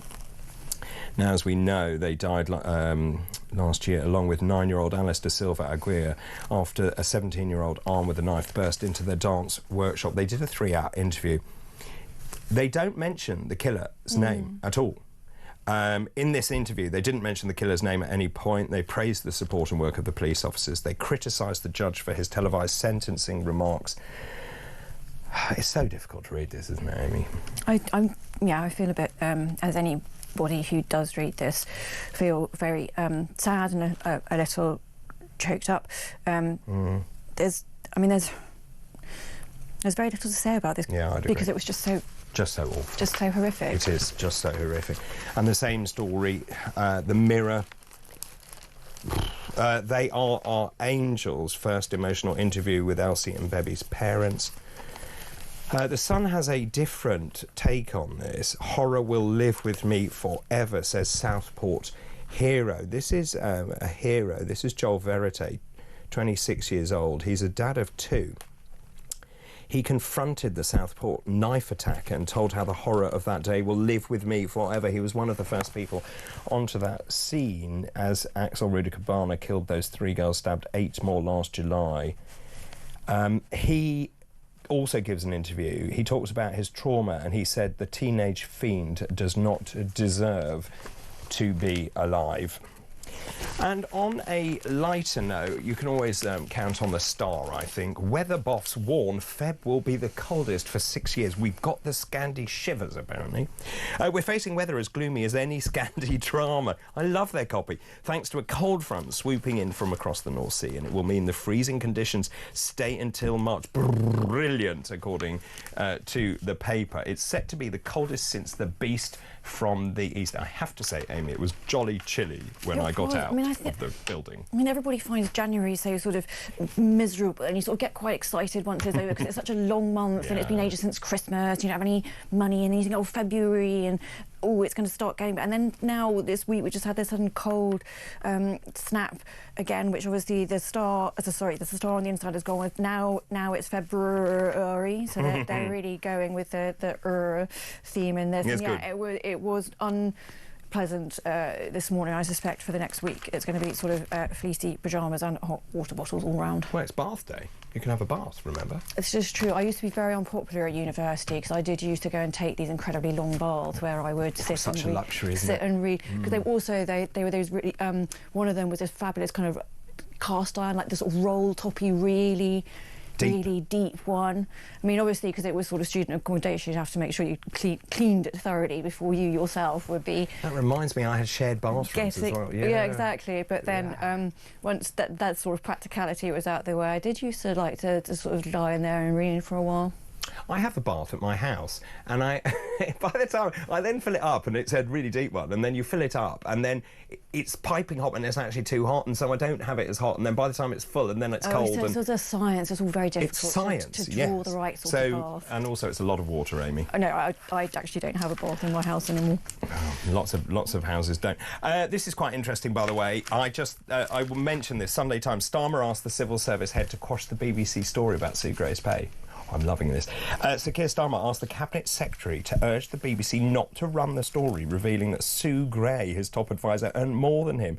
Simon Case spoke to the corporation's Director General and political editor last year. Downing Street was scrambling to stop the Chief of Staff's salary becoming public about the allegations, how much she was paid. This stuff never works, like asking a journalist. I mean, it just, you know, if you ask a journalist not to publish something, that's literally like putting a big red burb out it going, this is really, really interesting. Well, you've got another story, haven't you? They've lent on us not to report. Exactly. And then, I mean, the Sue Gray story sort of still seems to be the one that keeps on, you know, giving another sort of individual in, you know, the government who never had a honeymoon period. I mean, right from the very word go when she was appointed to this chief of staff role. I mean, literally one of the most, as the title suggests, one of the most pivotal roles in government. And sort of, you know, right from the top, she was absolutely mired in this controversy around whether it was her pay and more than the PM, whether she actually understood Parliament and the Labour Party, you know, because she'd spent her whole career more or less in the civil service, you know, and from it's like kind of Alistair Campbell thing of once you've become the story, like it's all over. And then, as I say, it still sort of keeps being written about. There've been several profiles this week about her and sort of exactly where it went wrong and whether Keir Starmer's internal team is sort of working any better. And then, yes, this is almost sort of icing on the cake for it to be turning up on the front page of the Sunday Times, you know. Can I just ask you, what's going through the comms side of Labour? You've been there. Pain, weeping, denial. I mean... but how do they counter this? All of this? And there's story after story after story. It's story after story after story. And whatever they try and do, they just don't ever seem able to set, you know, the narrative. When... you know, when they had their... I think it might have been the last time I did your show, when they had their sort of big reset about the NHS, do you remember? That's right. that all of the headlines around, basically there weren't any headlines really about the NHS, apart from, I think one paper went with, private sector to play a greater role, which wasn't the headline you would have wanted if you were Labour talking about fixing the NHS. Now, then we had Rachel Reeves's very recent, sort of, again, another reset. I mean, I'd argue it's, in some parts, a sort of reversal of her own budget, right? But, meant to be going on this kind of growth. Well, now it's economy over climate. Yeah, it turned in, well, I mean, it all turned into a huge row about the Heathrow third runway, right? That was all the headlines, plus a bit of kind of Brexit chucked in the again, not the headlines you would have wanted if you were going for yet another reset, wanting to talk about the economy, wanting to talk about growth. So sort of at every turn, they're kind of either hijacked by, I'd say, a little bit of their own ineptitude. I mean, the Heathrow third runway was a classic one. Why talk about that? I mean, everyone knows that's one of the most controversial infrastructure projects, along with HS2, of the last 20 or 30 years. So why go straight in full throttle with that if you're wanting to talk more about growth? So either it's these misjudgments or missteps, or just bad stuff. Well, and also just go back to national insurance contributions, for example. All self-inflicted. Farmers, the elderly, let's take away their winter fuel allowance. I mean, we'll attack people in private schools. Rights bill. I mean, that was meant to be one of their big set pieces. We're on the side of the people. Yet the way it landed was so bad that now all the debate has been around, well, actually, how is this going to affect sort of, women? Are employers going to be more shy about, employing women again, because they'll have all these women of childbearing age, because employers might go back to that 1970s position of being very scared about, sort of burdens of employing women in that kind of cohort, or women with carers duties, actually, along with all the extra, costs. So I don't think I'm being dramatic when I say I struggle to think of a single positive thing the government has sort of done or said or landed. Well, let's ask since the general election. Let's ask that question.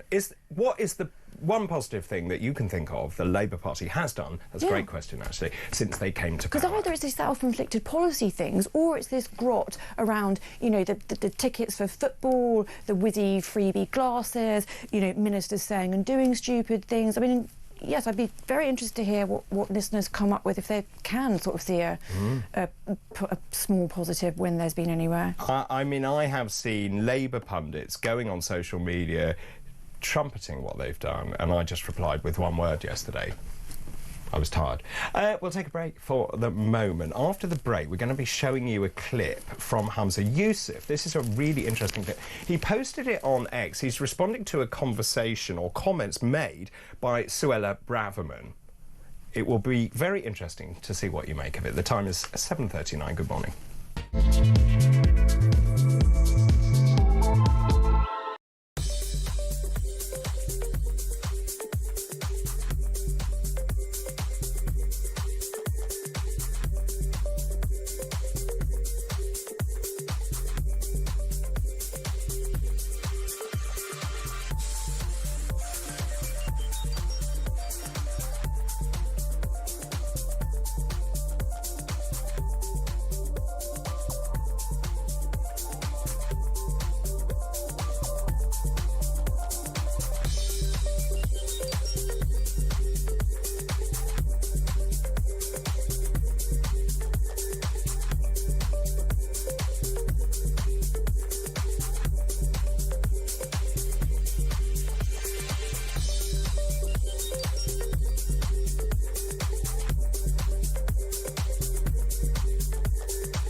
the UK. On DAB+, on your smart speaker, on your smart TV, and on your side. This is Talk. Welcome back. 7:41, Sunday, February the 9th. Amy Fisher joins me this morning. Now, Suella Braverman has suggested the UK could become the first Islamist nation with nuclear weapons. The former Home Secretary said Britain could fall into the hands of Muslim fundamentalism and become like Iran.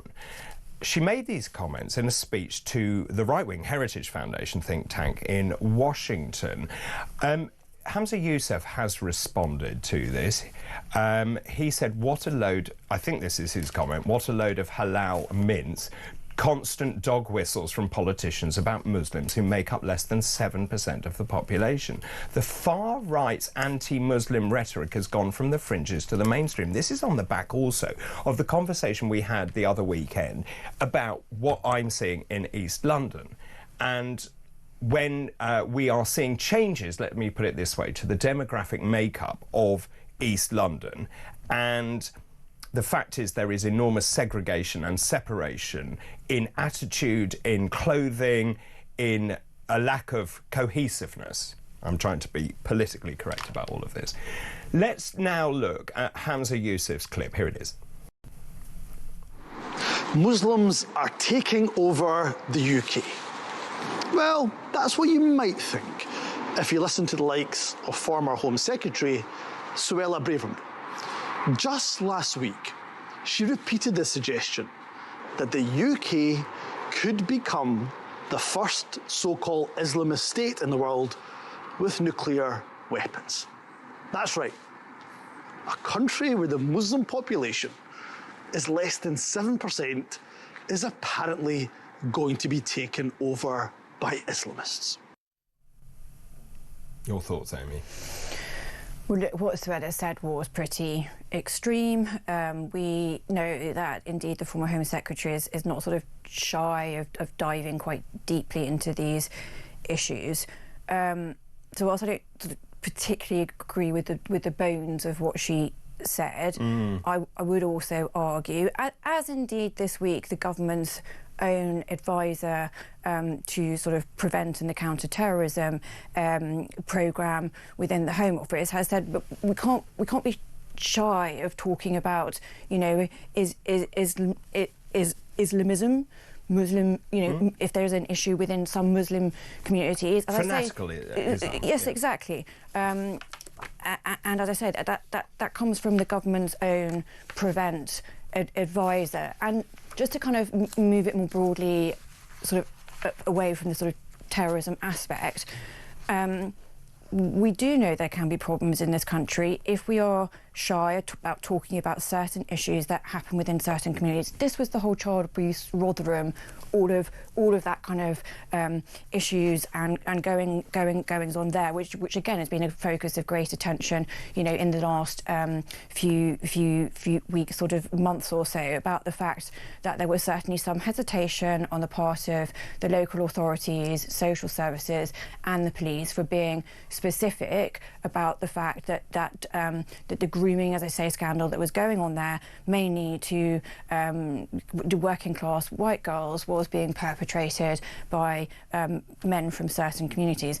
That is not to say everybody from a certain community does these things, but where there can be a commonality in where people committing certain crimes come from, we do have to be able to talk about that. Otherwise, we're somehow missing a big piece of the puzzle, to your point about how in this country we are actually, you know, one nation, maybe very diverse, but actually, you know, quite cohesive and not settled in little silos that view each other with suspicion. I would agree. And it's that shared commonality and sharing British values, I think, that's absolutely fundamental to this. And in East London, and I'll use that again, it is pretty unrecognisable from the place when I moved there in 2000, so quite a long time ago. It is unrecognisable. And you've got these communities living side by side, not interacting. Totally separate. They're totally siloed and separate.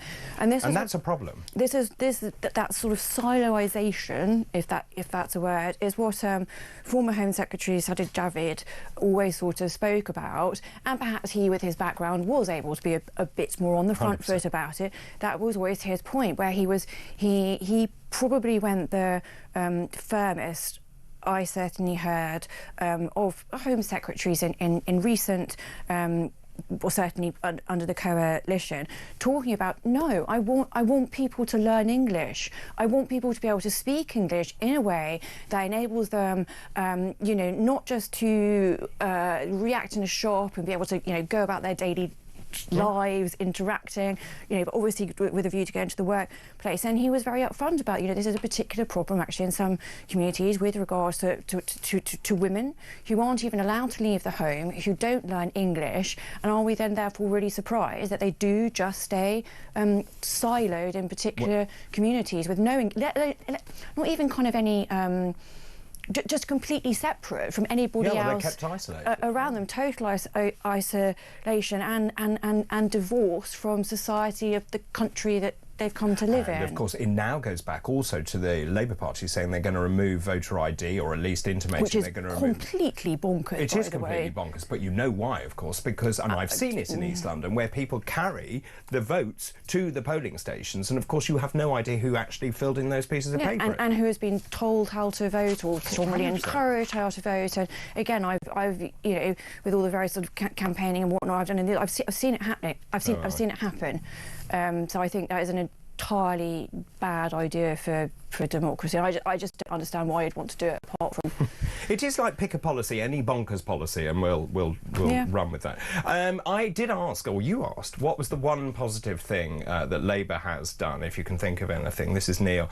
I'd say the one positive thing Labour has done over the last few months is render themselves unelectable in the future. Okay, very quick. Good, Neil.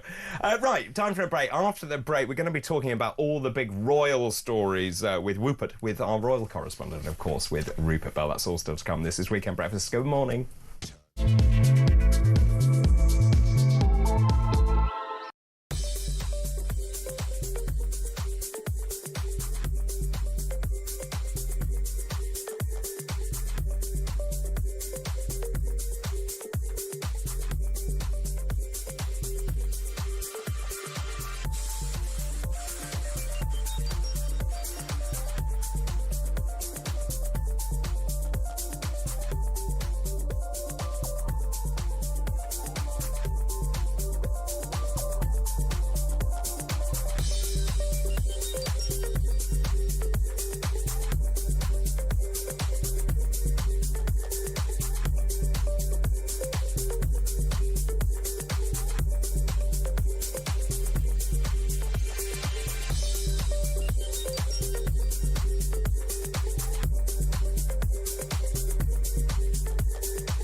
Amy made a video in the aftermath of the Southport stabbings in which he talked about illegal migration and he talked about organising his local community to basically form protection organisations, posting it to Facebook. He was arrested, charged with an offence under the Public Order Act, held in custody for 17 days. A lot of cases came to court which were arguably justified. People saying things like, let's go and burn down this mosque, let's go and burn down this hotel. That's incitement, and there is a role for the criminal law to play in regulating that. But what happened was that the reach of these laws became far too wide.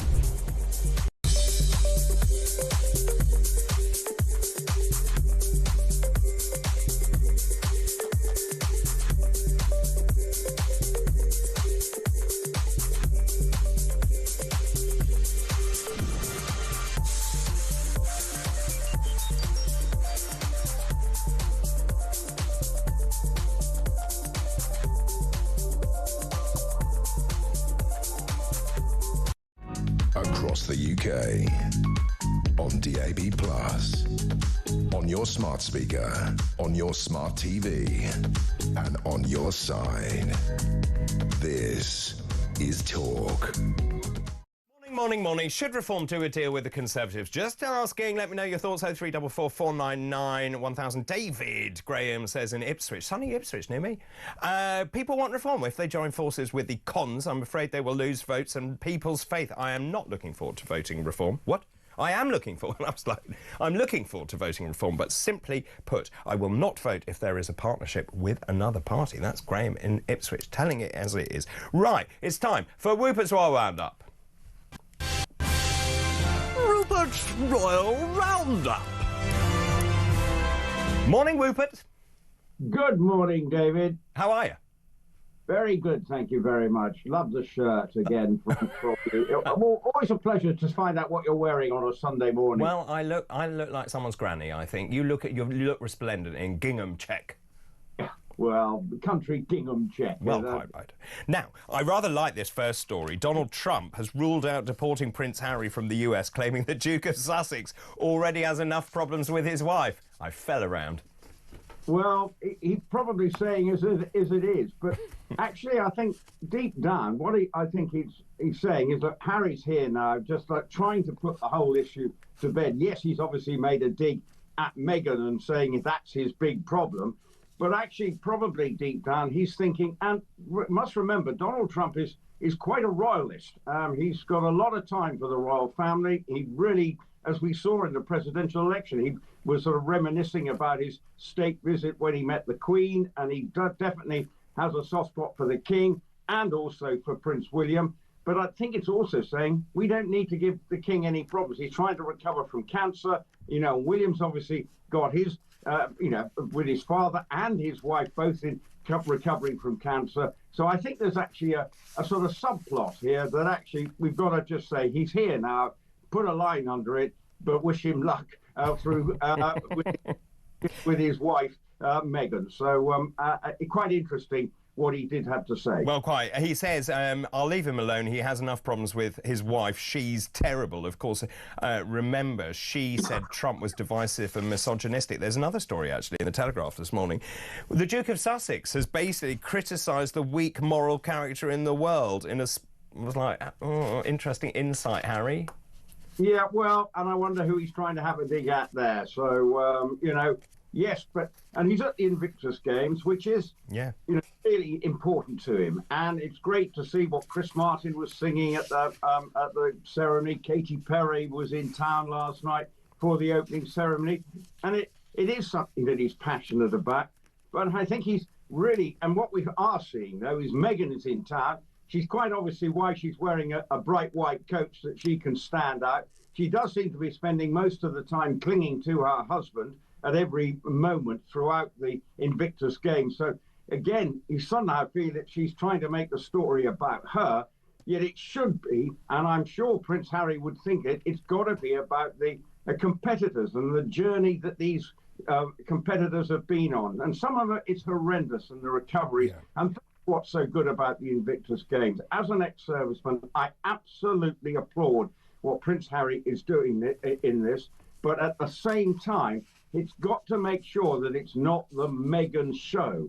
It is absolutely about the competitors, but with every opportunity, she seems to be clinging to him like a limpet mine. So, which I find, that's not really what it's about. It's about the soldiers, not her. Yeah, I agree with you. I think the Invictus Games is a great event, and I think all credit to him for starting that. But also, this other story, tell us about this. Prince Harry isn't considered royal. Well, I don't really see that. Well, because he's now... Well, let me tell people. So the Duke of Sussex is no longer considered royal by a majority of the public. This is a poll by Ipsos. Only 21% of Britons think the Duke is more a member of the royal family than a celebrity. I kind of agree. But yes, but he's no longer a working royal, so yes. He isn't. Yes, he's got the title. Yes, he's got the family. So I can absolutely understand the tone of this poll, because he is no longer a working royal. So therefore, his position is as a private member of society now. He's like anyone of the rest of us. Yes, he's got high-profile roles, but he is the Duke of Sussex, but that's it. He is no longer a working member of the royal family, and that's why this poll would actually suggest that the British public seems to get on with his own life, but stop trying to sort of latch on to your royal connections.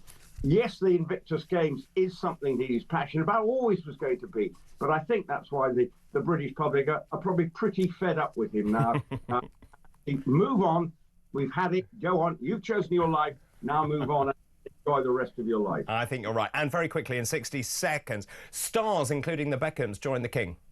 Yes, an Italian evening at Highgrove. Donna Posh and Spice were there. Oh.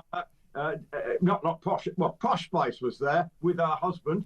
David Beckham and Posh were there. We had Donna Versace, I think she is, wasn't she? Donatella Versace. Oh, yes. You've got all those clothes, you remember? Yes. Helen Mirren was there, who obviously famously played the Queen. It was in celebration of Italian food, because the King can't wait to go on a state visit to Italy. So that was the tone of it. Looked fun. At Highgrove, they were testing cocktails, all sorts of things. Oh, lovely. And it sounded quite fun. Oh, yes, I saw a mixologist there with the King. Yeah, indeed. So there was, and using sort of herbs and sort of Italian flavouring herbs to make a fancy cocktail. And it just looked a bit of fun. But obviously, David Beckham is now working for the King's Foundation. So it is actually quite interesting that he was there as he goes in quest of a knighthood. Fantastic, Rupert. Thanks ever so much. Rupert Bell there, talks royal correspondent with Rupert's Royal Roundup. Amy, thank you so much for being with me this morning. I'm afraid time has beaten us. So it is time for you to have pizza on National Pizza Day and a bath. Not together. Well, I'm not saying you should have a bath. Well, having pizza in the bath was where my mind had gone, which felt a bit wrong. That would be sulky, wouldn't it? Yeah, it would be. But my mouth has been watering for a couple of hours now about that thought of the pineapple and ham pizza. So that's extraordinary. I find that really odd. It's hot bread, and it's expensive hot bread. Well, I'll be delighted with my expensive hot bread in a few hours for lunch. Thank you very much. Well, all right, fair enough. Amy, it's been an absolute pleasure. Thank you very much Thank indeed you. for coming in. Keep all of your messages coming in. This is based on a story this morning in a couple of the papers about reform. Well, the Conservatives saying, well, they need to do a deal with Reform. Do you think Reform should do a deal with the Tories? Don't kill me. Should they do a deal? And if they should, what does that deal actually look like? 0344 499 1000. Text the word talk in your message to 87222. You can message us on X as well at talkTV. Now, after the break, I'm going to be talking to John Boozman, who is the political correspondent at the Sunday Times in Scotland. I'm going to be asking who's had a good week in politics, who's had a bad week, and who should have a week off. This is Weekend Breakfast.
across the UK, on DAB+, on your smart speaker, on your smart TV, and on your side. This is Talk.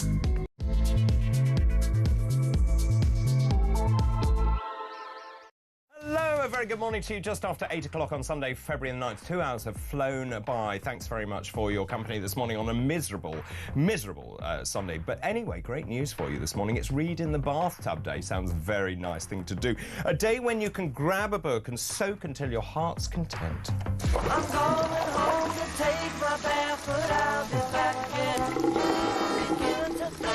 Also, if you're doing that, it's National Pizza Day as well, so you can have a slice of pizza as well.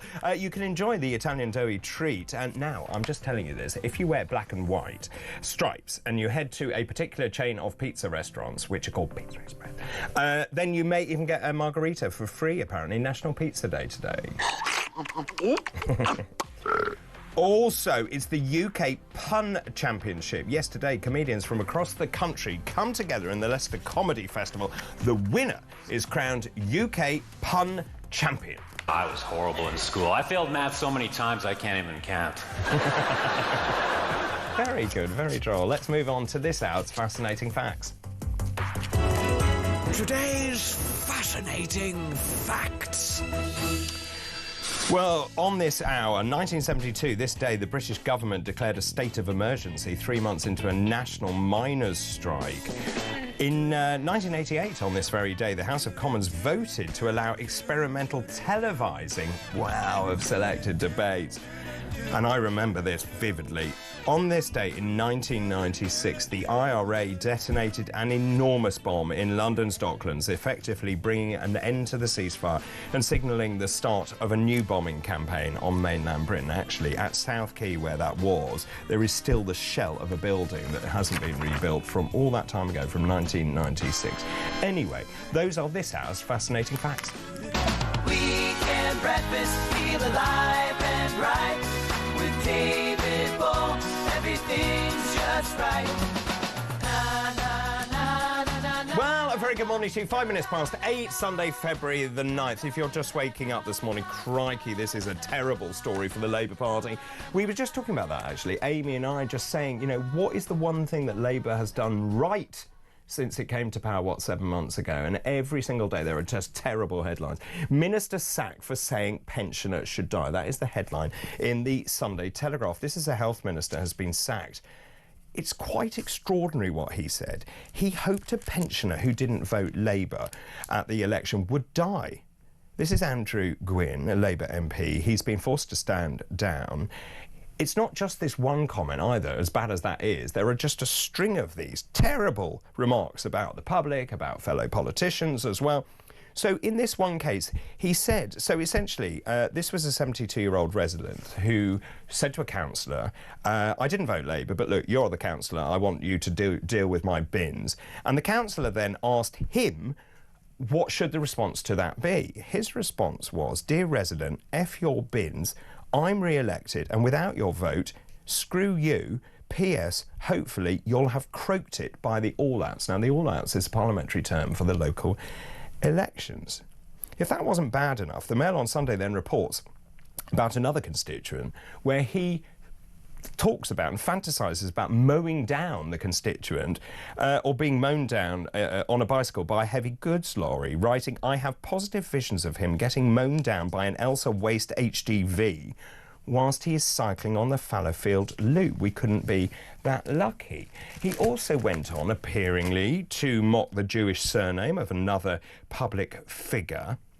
This was about Marshall Rosenberg, who, a conflict resolution expert. Gwynn reportedly said, no, he won't be president of the Labour Party meeting. He sounds too militaristic and too Jewish. Is he in Mossad? He shared jokes about Angela Rayner as well, the Deputy Prime Minister. He tweeted about, if you remember, she claimed those wireless headphones. This is unbelievable. The tweet read, I don't see what the problem is. It's literally impossible to give this particular sexual act whilst wearing wired headphones. Anyone with a similar background to Angela would understand this. He also then mocked Diane Abbott. If you remember, she was the first black person to stand at the dispatch box, to stand in for the Prime Minister at PMQs.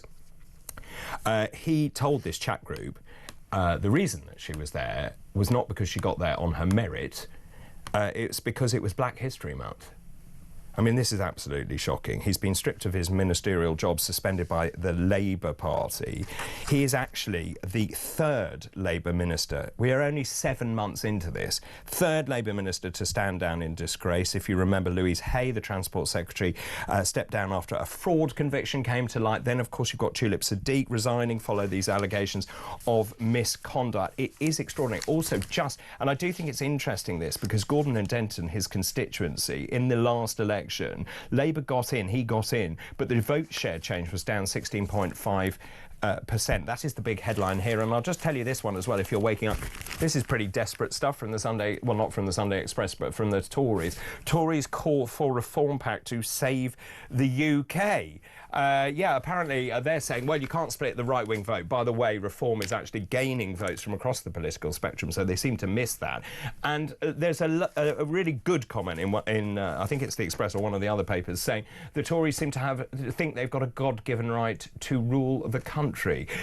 I'm asking this morning, should Reform do a deal with the Tories? And if so, what does that deal look like? 0344 499 1000. Be mindful, of course, there was a pact previously when Boris Johnson got in with an 80-seat majority, and then the Conservatives undid that pact, if you remember. Text the word TALK in your message to 87222. You can message us on X as well at talkTV. Keep all of those messages coming in. So many of you. Steve says, now in my third year as a Reform member, a Tory deal is a no deal. Regards, Steve. Great morning show as ever. Thanks ever so much, Steve. So many more coming in about that. Dan in Kent, I think Reform UK should rename themselves as the Common Sense Party. That would catapult them in the polls. Reform sounds too direct. Let me tell you, changing a name is very complicated, and it was from the Brexit Party to Reform, and it took a long time. And actually, if you remember, it took a long time for people to actually know what Reform was. At one point, there was dual branding, saying Reform UK, formerly the Brexit Party, so it's not quite as straightforward as that. I'll do one more. Tories and Reform. The Tories' Titanic is sinking rapidly. They are desperate to board the lifeboat, which is Reform. No, leave them to their fate. Identify those Tory MPs who would actually fit in with Reform and tell them they are welcome to defect under probation. Keep all of those messages coming in. Joining me now is John Boodman, political correspondent at the Sunday Times in Scotland. Good morning, John. David, how are you? I'm very well. Always nice to talk to you. Can I just ask your thoughts, if I may? And I know I'm deviating slightly here. Just very quickly, your thoughts on this minister sacking, front page of the Sunday Telegraph. It is also front page of the Mail. Your thoughts as an experienced political correspondent. Every day, there's another problem for Labour. How do these guys get to become MPs in the first place, you have to ask? I mean, you know, parties have got vetting systems. They go through people's background in their past. And here they are. I mean, has this guy no self-awareness at all on social media that you can say and write those things, even if you think them? But look, more generally, you know, we all know already that, is it 8 months since Starmer won the election, that it's just a lifetime. Underwhelming at every stage and every step. If there's a choice to be made, it appears that they take the wrong choice. And, you know, there's no use, I keep using this expression, there's no use anybody in politics going out there and promising jam tomorrow if tomorrow's going to be in 10 years' time. And that's the way that Starmer's framed himself, the Labour Party, and hence they're in such trouble in the polls. Well, and also I think, you know, this line about blaming the former administration, the 22 billion black hole, which I don't think anyone can find anyway, and then, of course, the budget, then attacking everyone, whether it's the pensioners, whether it's people who send their kids to independent schools, whether it's the farmers. I mean, pick a problem. I mean, I just don't understand. Well, I don't think there is a strategy, is there? I don't think there is. I mean, I think the strategy was, and you get this often, I can talk about many leaders across the UK, the strategy is to get there, to win. The end game is to be elected rather than to work out what you want to do properly after you're elected. And that's, I read all that stuff in the Sunday Times, Gabriel Pogrund, Patrick Maguire's book last week, and everything was focused and concentrated in winning a massive majority at the general election last July, and not very much attention was paid to what happens next. And that's why they're in the mess they're in. Can I just ask you your thoughts on what is going on? I had Amy Fisher with me earlier on, and obviously she was former comms director of the Conservative Party. In your experience, what do you think Number 10 is doing? The comms department must be an absolute meltdown. You know, they keep having these resets, a plan for change or whatever the latest one is called, where they don't actually do anything. What do you think's going on behind the scenes?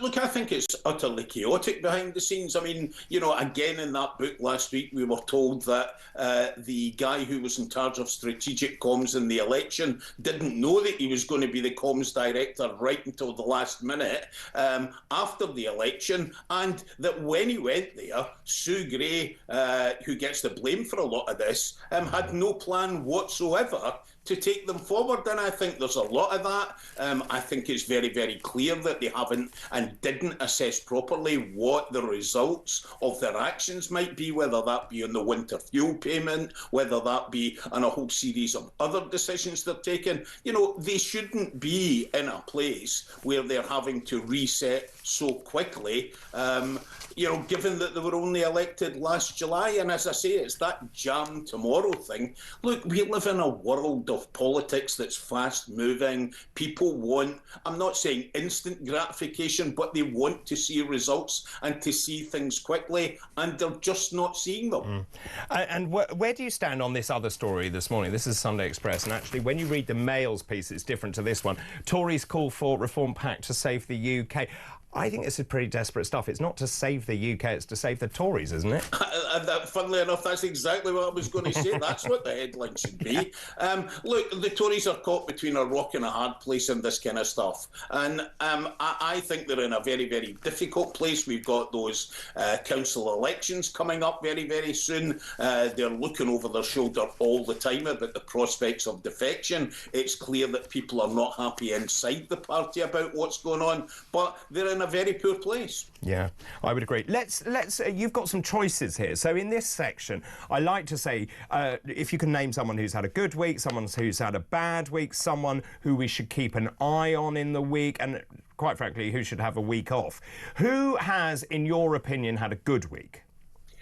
I've started off with quite an interesting choice, I think. I want to talk about Sir Chris Hoy. Now, sometimes people outside politics can do more for ordinary people in terms of raising awareness, in terms of making things happen. And Chris Hoy's had an amazingly difficult couple of years, diagnosed with prostate cancer, then told that that was terminal. His wife at the same time had MS. And, this week I saw an interview where he said that he had found a new purpose after all of that stuff and all of the publicity that he'd been out there in front of had led to a friend being diagnosed with prostate cancer and it being caught early.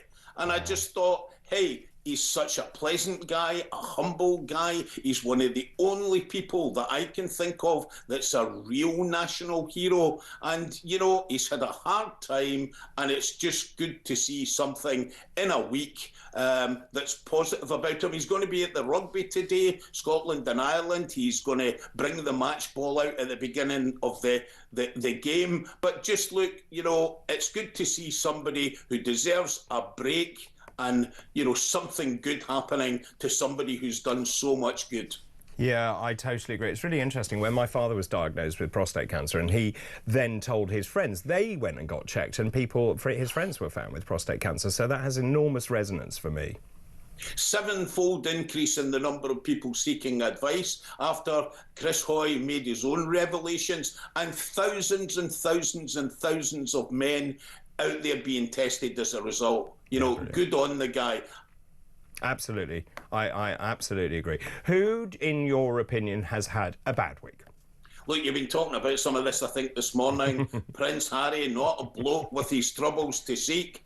Trump says he won't deport him. He's got enough problems with his wife. She's terrible. I mean, who would have thought? I found it really quite interesting, Trump saying that he wouldn't deport him. I mean, You know, I thought it might have been up to the courts or somebody to take these kind of decisions rather than the president, but we live in an interesting political world. I have to say, I think you have to contrast the fortunes of Prince Harry this week with what's happening in the rest of the royal family, where there seems to be at least a bit more positive news. Again, I know you were talking about that just before the news. You know, the King seems to be back to full steam in terms of the engagements that he's carried out. Prince William was in Scotland. You know, I think that the royal family, you know, who again in the past period have had a pretty difficult time. The King's still undergoing cancer treatment himself. It's good to see that that's all firing again on full cylinders. But Prince Harry, where is all this going to end? And also, it's such a shame with the Invictus Games. Rupert was talking about this. It's a great initiative and he deserves credit for that. But, you know, he wades in again, doesn't he, talking about the morality or whatever it was that he's banging on about the rest of the world. It's like, Harry, stick to what you do well. I don't think people need Prince Harry telling people that there's a lack of moral purpose in the world. No, not from you, swanning around in California. Sure. I think that's a real problem. Actually, it's interesting. Trump actually said about Prince William, he's a great guy, or words to that effect. Well, Trump seems to have had a very good relationship. I can remember the pictures in Paris recently when Trump went to Notre Dame, to the opening at Notre Dame, and they seemed to exchange a few words, looked all quite jolly, frankly. And that's a positive news, I think, not just for those individuals, but it's positive news for Britain, given the state of relations between the UK and Donald Trump. You know, at least if there's somebody there who's got that kind of positive relationship, I think that might help. I would agree. It's interesting. There's another story this morning. You may not have seen this. Donald Trump is revoking Joe Biden's security clearance and access to daily briefings after his predecessor did it to him. And he wrote on Truth Social, I love this, in capital letters, "Joe, you're fired." So Trump. Oh, no, look, you know, the whole Trump phenomenon is just absolutely incredible. I think I read 64 executive orders in the first couple of days, a whole lot more since. You know, he is completely dominating the world stage. He's completely dominating news agendas 24 hours a day, flooding the zone, they call it, so that any opponents can't get any traction. So, you know, it's been an incredible period. It really has, and let's contrast that with the Labour Party. Again, you know, Trump has come in, whether you like him or not, he's done stuff, and he's, you know, slimming down the federal government, he's got Elon Musk in there, he's issuing presidential orders. Contrast that with the Labour Party. It's just been a catalogue of disaster. As I said, you know, these soft resets where they have a press conference where they don't talk about anything in particular. All right, any political party should know that that initial impact is crucial, as you say, flooding the population and the media cycle with positive stuff you're going to do and take the country forward. I think there's no vision. That's the problem. Yeah, look, he had an agenda. We knew what that agenda in. He's come out in the first days. He's rolled it out right across the board. Now, he might not carry out all of those things, but look, you can already see some of the results on, you know, the whole threat about tariffs against Canada and Mexico. The Mexicans are putting 10,000 troops on the border. It's forced the Canadians to think about how they have to respond to this in a positive way. I think some of the ideas that he's come away with, you know, are a wee bit wacky. Obviously, the stuff in Greenland, for example, jumps to mind. But look, he's got an agenda, he's getting results, and that's what people... Look, for me, Trump talks the language of ordinary Americans, and ordinary Americans respond to that in a way that no British politician does. And I think that's really important going forward. He touches the buttons that make people want to vote for him, that make people want to empathise with him. And British politicians are miles and miles away from that. I mean, it's interesting. Trump himself is a businessman. He says, I always go in high. You know, the idea about Greenland, he goes in high. He knows he's going to compromise. But it's an opening salvo, and I find that absolutely fascinating. Now, let's move on then and talk about one to watch, I suppose, the week ahead. Who should we keep an eye on? Well, I think we and again, it refers to what you've been talking about this morning. Kemi Badenoch's somebody we have to watch. I think she is caught between that rock and that hard place. Do you cosy up to Nigel Farage and Reform? Do you cuddle up to him, or do you criticise them? And I think she's got a problem whichever way she goes. Already, I think the backbenches and the Tories are restive, hence that headline in the Daily Express this morning. And I think she's got trouble. I think they're constantly looking over their shoulders, as I said. There could be defections coming. There are going backwards in the opinion polls. And, you know, Reform doesn't really need to do very much. One of the Scottish Tories I was talking to a couple of weeks ago described what he called the dark energy of Reform. And if Reform does hardly anything, it will still move upwards. What and does dark energy mean? I think they just mean that without doing anything, there's just an energy behind them and it's moving, and it's dark from the point of view of the Scottish Tories because they're in trouble because of it. I mean, Scotland is particularly interesting, isn't it? And there is a real state of flux in terms of Scottish politics. Nigel Farage has not been in Scotland since before the general election. Is that right? He didn't even come here in the general election, yet the Reform started registering in the polls. They're now in by-elections where they're not winning any council by-elections, but they're registering more than 20%. And that's with, you know, a couple of years ago, Reform had nobody in Scotland and nothing. And it's been a huge rise. It's not only difficult for the Conservatives, it's very, very, very difficult for Labour now in Scotland, because in a first-past-the-post system, if Reform take votes away from Labour, it means Labour can actually fail to win seats that they might, for example, have won against the SNP. And in your view, who should have a week off? Oh, look, Elon Musk's my guy for that. Do you know what? I worry about this quite a lot. I'm kind of find him a bit scary. Are we going to really have 4 years of Elon Musk? Look, I'm quite happy to see Mr. Musk get involved in rockets and satellites and space and cars. I saw a fantastic story earlier this week about a Neuralink where he's implanted something into a guy's brain which has helped him get beyond the paralysis that he's had all of his life, but going to keep him out of politics because I just find it so unpredictable and scary. I think one of the reasons that Trump lost the last time, and I'm bound to say this, was I think people in America after the first term got a wee bit fed up of waking up in the morning and looking and seeing what scary thing had been said overnight, and I feel a wee bit like that about Musk. I'd rather he didn't interfere with politics and stuck to the science. John, really good to talk to you as ever. John Boothman, their political correspondent at the Sunday Times in Scotland. Time for a break. After the break, it's our future politics panel, Salapi Alaste. Also, Harry Aldridge will be joining me this morning. Lots to talk about. Don't go anywhere. This is Weekend Breakfast. Good morning.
Kim Woodburn, who was with him on I'm a Celebrity. This dates back to kind of 15 years ago, right, in 2010.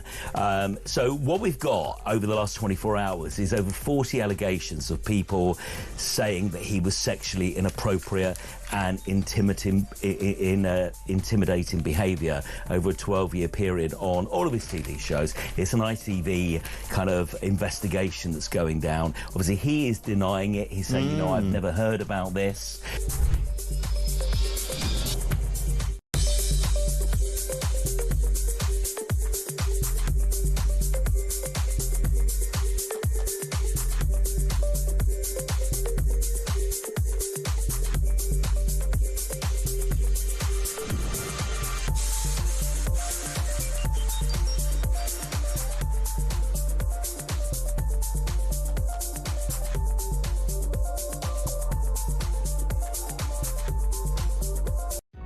Across the UK, on DAB+, on your smart speaker, on your smart TV, and on your side. This is Talk. Welcome back. This is Talk 8:29, Sunday, February the 9th. I'm David Bull. This is Weekend Breakfast. Good morning. Now, front page of the Sunday Express. I've been banging on about this. It's really interesting. So when I woke up at 1 o'clock this morning, by the way, someone was having a party in the hotel above me, in the room above me. Thanks very much for that. Anyway, when I woke up this morning, there are two stories, but they are the same story, but they are reported differently. Anyway, I'll just show you this one. Tories call for reform pact to save the UK. So it got me thinking. And then there's this other story in the Mail, which basically says Nigel Farage paves the way for reform Tory mega party. Now, this is according to inside sources at Reform UK, and I was like, what inside source? Anyway, so the question I'm asking this morning, should Reform do a deal with the Tories? Now, don't shoot me. If they were to do a deal, what sort of deal would that look like? The number 0344 499 1000. You can text the word Talk in your message to 87222. Lots of you have sent in messages, voice notes and so on. Let's take this first one from Richard from Telford. Good morning. Hi, David. I'm a member of Reform. I stood for Reform at the general election. If we were to join forces with the Tories in any form, I'd be gone, mate. We are a totally different party. They are no longer Conservative. That's why I call them Tories, not Conservatives. We are the only party that stand for decent, traditional, small C Conservative party. Great show, David, but no way should we join forces with them. Thanks, buddy. Thanks ever so much, Richard. Kieran also has sent a message as well. Good morning, Kieran. Good morning, Dr. David. According to the dictionary I have in front of me here, the word Conservative means to preserve existing conditions and institutions, to restore traditional traditions and to limit change, to protect and preserve things the way that they are. Jeremy Hunt, Rishi Sunak, Oliver Dowden, David Cameron, they didn't do any of those things for us. They changed the face of the country. And Boris, I put Boris into this as well. So when the Conservatives have the arrogance to say, yeah, we'll do a pact with Reform now. No, it's different now because people who are going to vote Reform are going to be the people who've never voted before. It'll be the first time at the ballot box, and that's why they're all terrified. So the reason why we've got Lammy and Starmer and Miliband for 4 years, it's worth the hit, just to finish the Tories off. Cheers. Good luck, Kieran. Thanks ever so much, Kieran. Right, well, get in touch, please. Let me know your thoughts on all of that. But now it's time for the Future Politics panel. The Future Politics panel. Well, joining me this morning, I'm delighted to say Shalapia Lasties, journalist and podcaster, what I say. And joining her, Harry Aldridge, university student. Good morning to the two of you. Good morning. And it's, well, first of all, hello, how are you? Yeah. Lovely to have you back. Good to see you again. How have you been? Good, thank you. Great. Been very You're good, looking thanks. fabulous this morning at this hour. Thank you. 8:30. I tried. Well, you've done very well. And Harry, it's your first time. Yes, I'm Harry. I'm a first-year university student studying philosophy, politics and economics, and I'm really excited to be here. Where are you doing that? At Oxford. Oh, very good. Yeah. How is that? It's lots of fun, lots of hard work. Right, Yeah. good. Well, talking about that, shall we start with this big story, because obviously our viewers and listeners are pretty exercised about this. Where do you stand on this, Harry, if I may? So the two stories are, in the Sunday Express, it says Tories call for Reform Pact to save UK. When you look at the Mail, it says Nigel Farage paves the way for Reform Tory mega party. Now, this morning I couldn't quite work out what was what, but actually when you read the copy, it's coming from the Tories, isn't it? Well, I think it would be an appalling idea to have a pact between Reform UK and the Conservatives. I think it wouldn't benefit the Conservatives. We know that Reform UK have said they want to destroy the Conservatives. I think it would make the Conservative Party look incredibly weak to then do a deal with Reform. And at the very same time, Reform UK, they've established themselves as a sort of disruptor.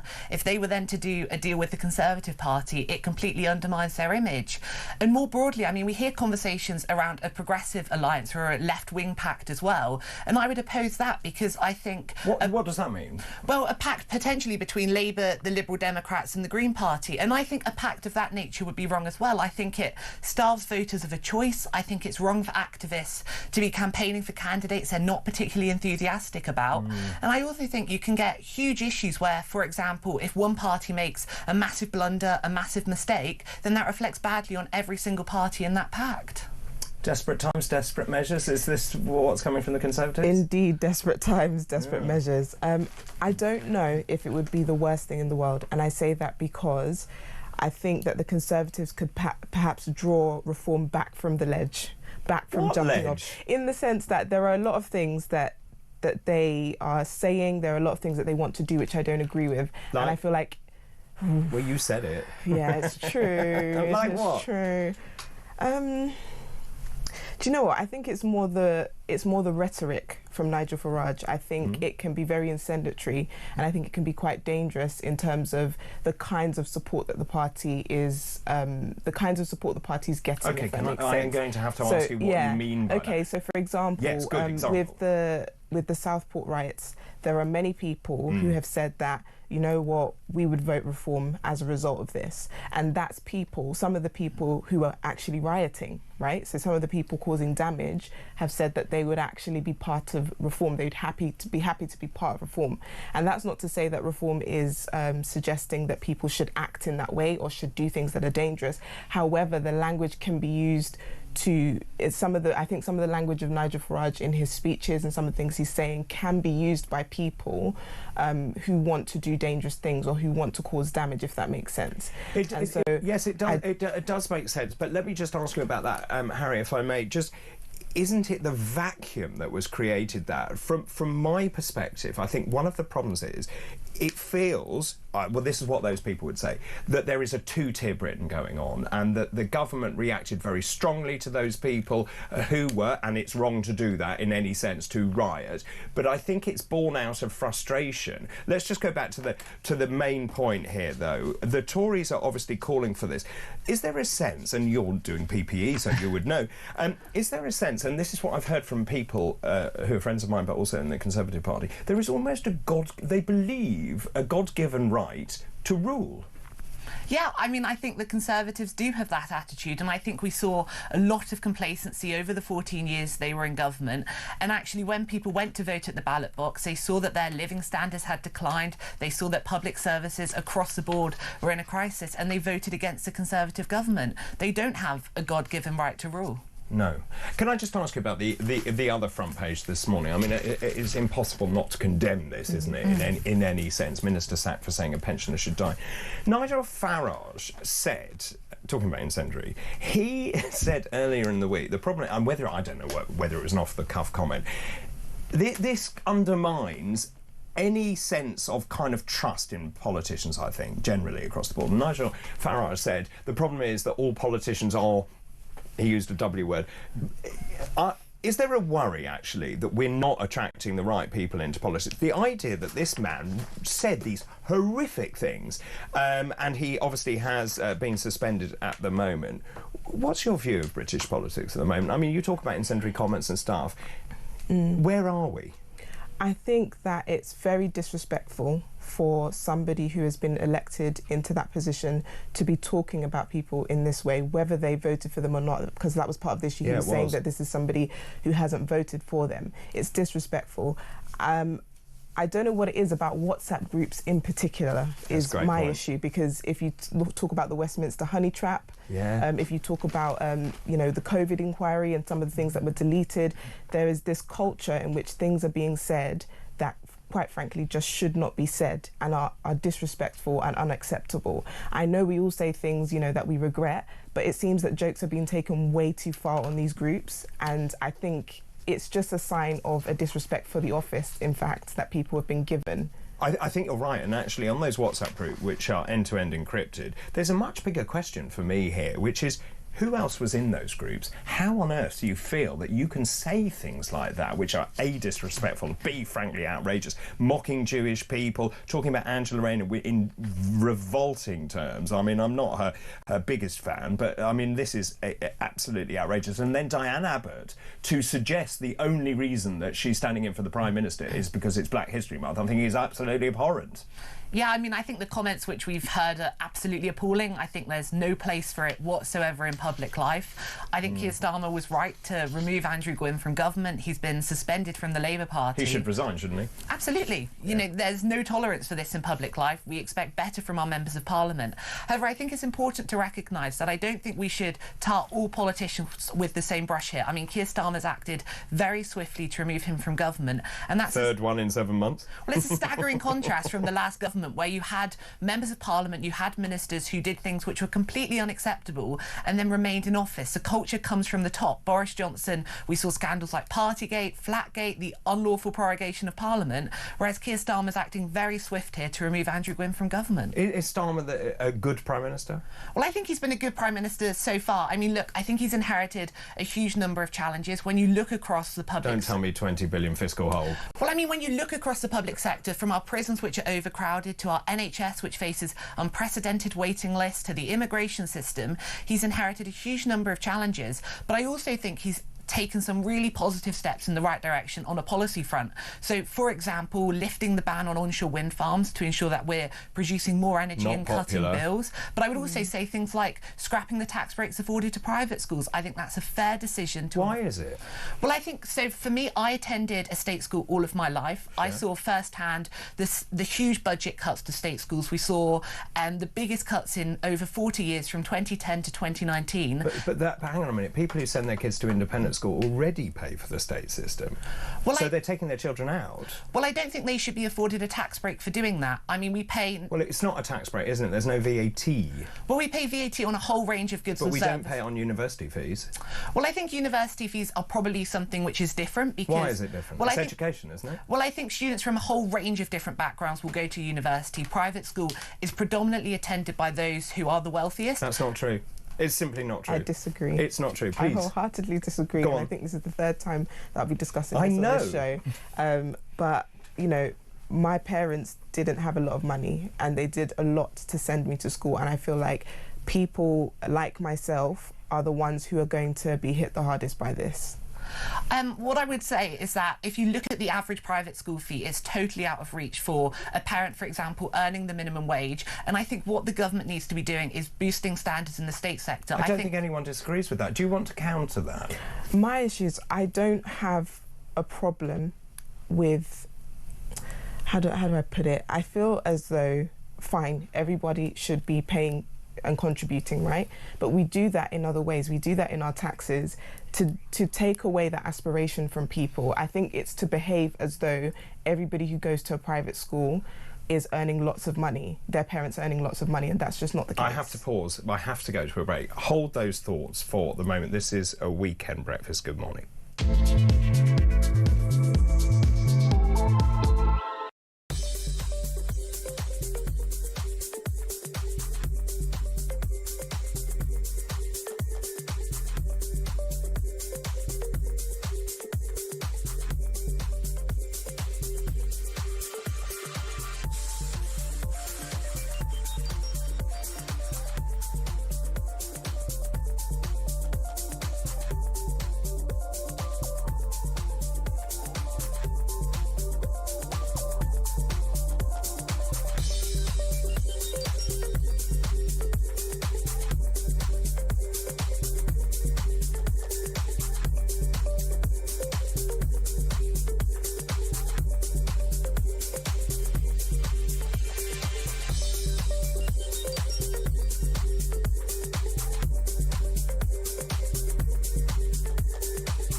the UK.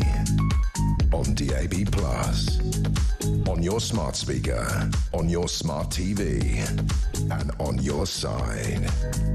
This is Talk. Welcome back. We're in the middle of Future Politics panel with Shalapi Elastis and Harry Aldridge, and the conversation continued in the break, as you can imagine. They don't want to talk about Donald Trump. I mean, this is an interesting one. Trump, I mean, I think many of our viewers think Trump is a breath of fresh air in many ways, and we have said whether you like him or not, he's hit the ground running. Labour has just hit the ground. This is a great story about... Are you Gen Z? I miss it by like a year or something. OK, let's pretend you are. I'm 2006, so I think so. That was like yesterday. Anyway, Gen Z, which we're talking about here, I have to remember what they are, but young people. Let's go with young people. This is a great story, actually. A culture of safetyism and mollycoddling has turned Gen Z into an anxious generation. Gareth Parker-Jones of Rugby, a private school, blames overly protective upbringings for anxiety levels amongst younger workers, where exaggerated real-life risks and ignored online dangers. He said, essentially, children don't want to be adventurous, they're being mollycoddled, they don't take risks, failure is, I'm paraphrasing here, failure is not an option. I think this is right. I think, you know, back when I was young, we took risks, and you knew that you could fail, but the whole excitement was taking the risk. I see young people all the time, and they want to play it safe, and I don't know that that's their fault. Well, I would say that I think this generation of young people face huge challenges in their lives. I'd agree. All generations do that. Well, we know they face great amounts of economic insecurity. I think the introduction of the internet is something very new to Gen Z. We know that mental health services are chronically underfunded. So, to be honest with you, I think we need to be tackling... But hang on a minute, just going back onto that, you know, everyone needs a label. I speak as a medic. Everyone seems to want a label. Oh, I'm depressed. No, you're not. It's just the ups and downs of life. And sometimes you've got to suck it up and deal with it. I'm being very hard this morning. In some cases it can be that, but in other cases it can be a mental health condition. It can be. But isn't there an issue here that we are, in some ways, and I blame COVID actually, that we've wrapped up young people and they are scared to come out of the wrapping up? I don't think it's necessarily fair to blame young people or parents here. I mean, I think we should be looking to invest more in mental health services, looking to support young people much better. I mean, if you look at the education system, for example, it's such high stakes and puts such high pressure on young people. Hasn't it always? Well, I think at the moment, after Michael Gove's exam reforms, we know that the grade is almost solely calculated by that final exam. It causes a huge amount of... But in my day it was. We did no coursework assessment. Well, I mean, I think it changes over time, but I think at the moment you will also have, when they enter into the job market, we know that's more precarious than ever before. So I think young people face huge challenges, and I just feel like these sorts of comments aren't particularly helpful, if I'm being honest. Shalapi, I believe aren't you a mum? No. Okay, I got that right. Just going back to this, is there some truth in... Not yet. Is there some truth in this? Because there's another story this morning, actually. Nap pods and breathwork classes are being built for Gen Z. I mean, this is a new development called The Round. It's a $2 billion development. And going back to Harry's point about trying to get people to go into offices, so now the offices are being designed, and I'm not saying this is a bad thing, they are giving facilities in these offices like a pool and a gym, which we've seen before, but also music and art classes, breath work, poor loves, movement and meditation classes, clinically based nutrition. Look, they're having air and water filtration to reduce toxins, and they are also going to make sure it is fossil fuel. The one bit I like about this, each desk within the 800,000 square foot office will have an outside view, which I think is important, actually. Your view of young people, I mean, I don't blame them, actually, because they were wrapped up, told not to go out, you can't socialise, now they're expected to go out and socialise. The world is unstable, I get that, but equally, employers are saying none of them want to do any work. I don't know. I think that in terms of Gen Z, they are... One thing I will say that I do respect about them is they say what they want and they tell you what they don't like. They're very vocal about it, and I think that has resulted in getting spaces like this in the first place, because they're trying to attract them because they know what they want. How do they know what they want? Because they're talking about it, they're telling people what they want, and I think that is a very good thing. The idea that they're being mollycoddled, I think it's a little bit unfair. And this is, you know, the headmaster's from somebody from a different generation, a different way of doing things, and I do feel as though, you know, there are so many social pressures that that we didn't have before. Social media is causing such a problem. You know, young lives are being taken because of social media. So I feel like they're focusing on.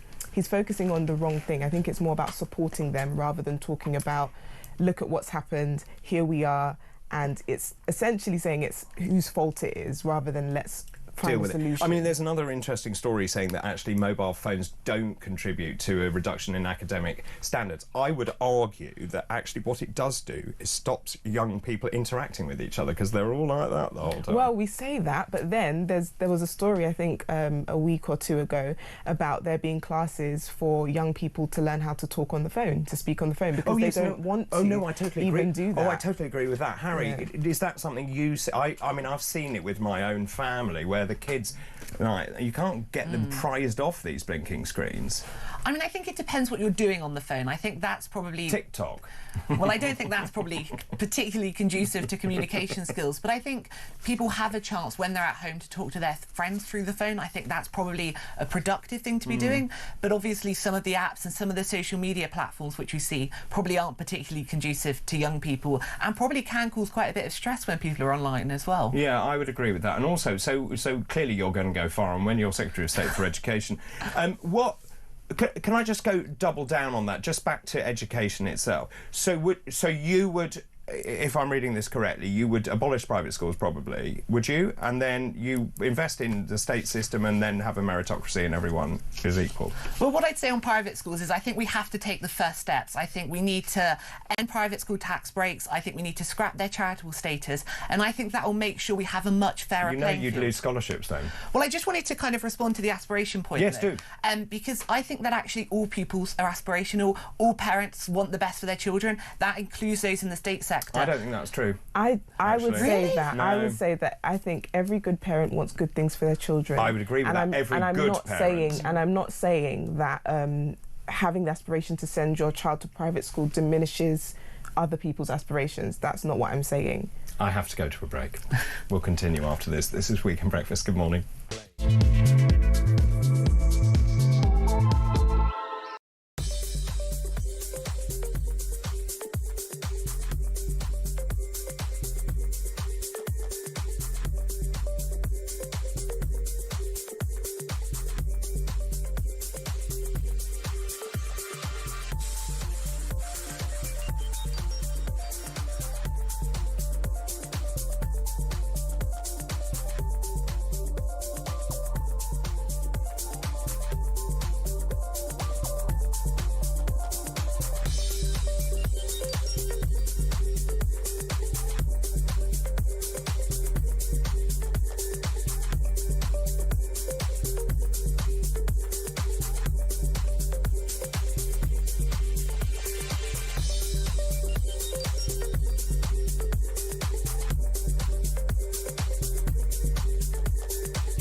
At this time of speaking, we still have 30 million slaves around the globe.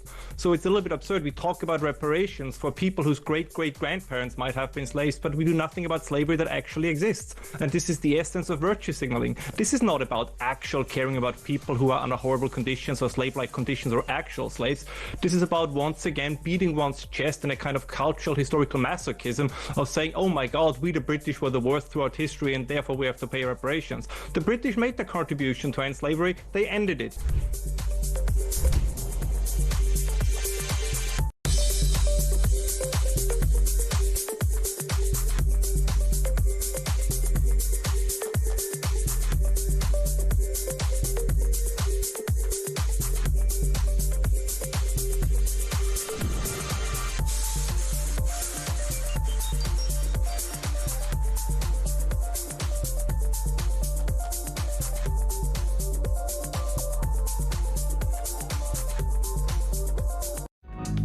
across the UK. On DAB+, on your smart speaker, on your smart TV, and on your side. This is Talk. This is Talk 8:54. Right, let's talk about pubs. Because in the not-too-distant past, a trip to the pub wasn't complete, as we know, without a pint of Bearstone, a pickled egg, or, as my dad had, a pickled egg in a packet of crisps. A game of darts, do you remember that? Sticky floors, the lovely carpet, all that kind of stuff. There was always a smell. I used to work in a pub, actually. There was always a smell of sort of beer-ingrained carpet. Apparently, this age-old routine hasn't been passed on to younger patrons. Gen Z shunning classics, including pork scratchings, never like those, ditching booze in favour of soft drinks. A quarter of under 30s, 24%, would choose a pint of Coke as their regular tipple, according to research. Cider, 27%. Craft beer, 18%, the most popular alcoholic beverages for young drinkers. So the question I have this morning, I feel this is really sad, Shalapi, just in terms of pubs. Is it last orders for the pub, do you think? I don't think it's last orders, but I do think there is a way for them to adapt. I mean, pork scratchings aren't good for you anyway. Disgusting. You know, alcohol as well, not the best thing for you, but obviously we're not saying get rid of alcohol, else there'd be no pub. But then again, what they're switching out with, a pint of Coke, is just as bad, probably. And super expensive as well. What about for you, Harry? Well, I would say I think pubs are incredibly important social places. I mean, personally, I don't drink, but, you know, I still go to the pub. I still go out with my friends. So and was that a choice not to drink? Well, I've never really tried, to be honest with you. But I think I still go out to the pub. I'll still go out with my friends. I don't think it makes a particular difference. I don't feel a pressure to drink, even though I'm at university. And I think people are much more kind of tolerant about that now and tolerant about the choices we make. Certainly back in the day, and certainly at med school, as fresh as we... I mean, it was all booze-related. Everything was booze-related. Let me just ask you very quickly. I'll go through a list of things. In or out? Pickled eggs? Out. Out. OK, pickled onions? Out. I wouldn't say out. I love a pickled onion. I love sticky floors. Sticky floors? Out.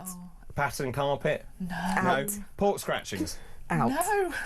All right. Dartboards? Yes. Keep those. Yeah. Keep dartboards. OK, is that the only thing we're keeping? Yeah. Fruit machines?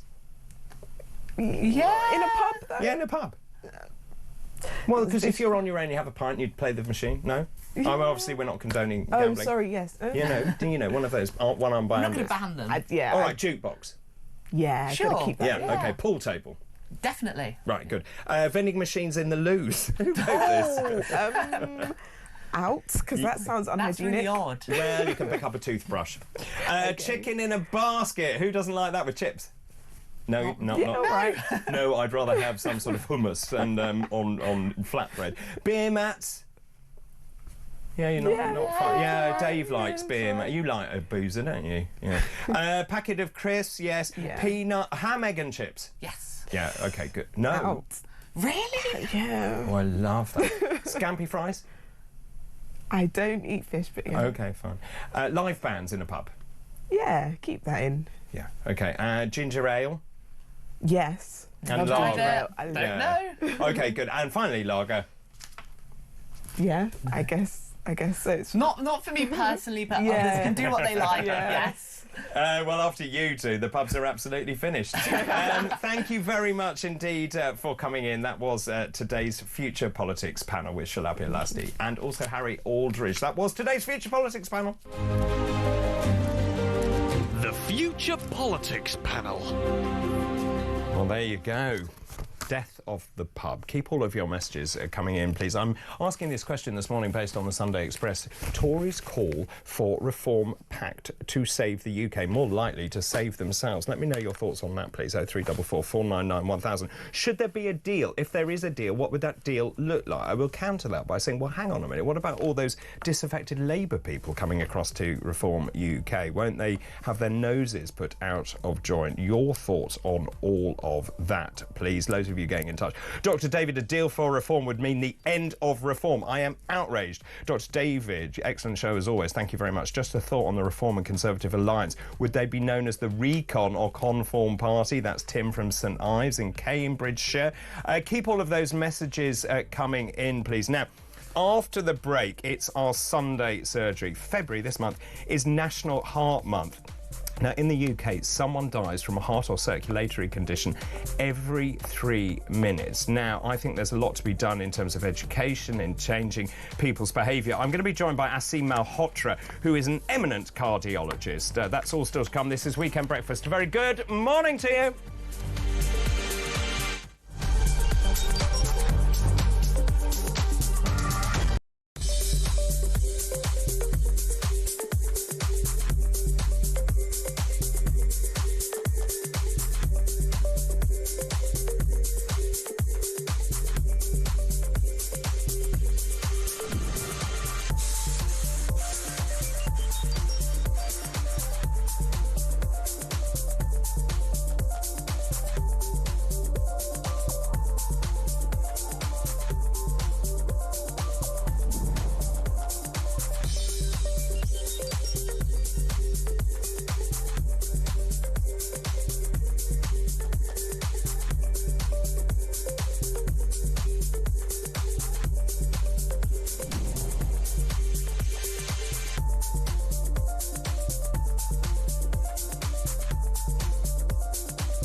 Across the UK, on DAB+, on your smart speaker, on your smart TV, and on your side. This is Talk.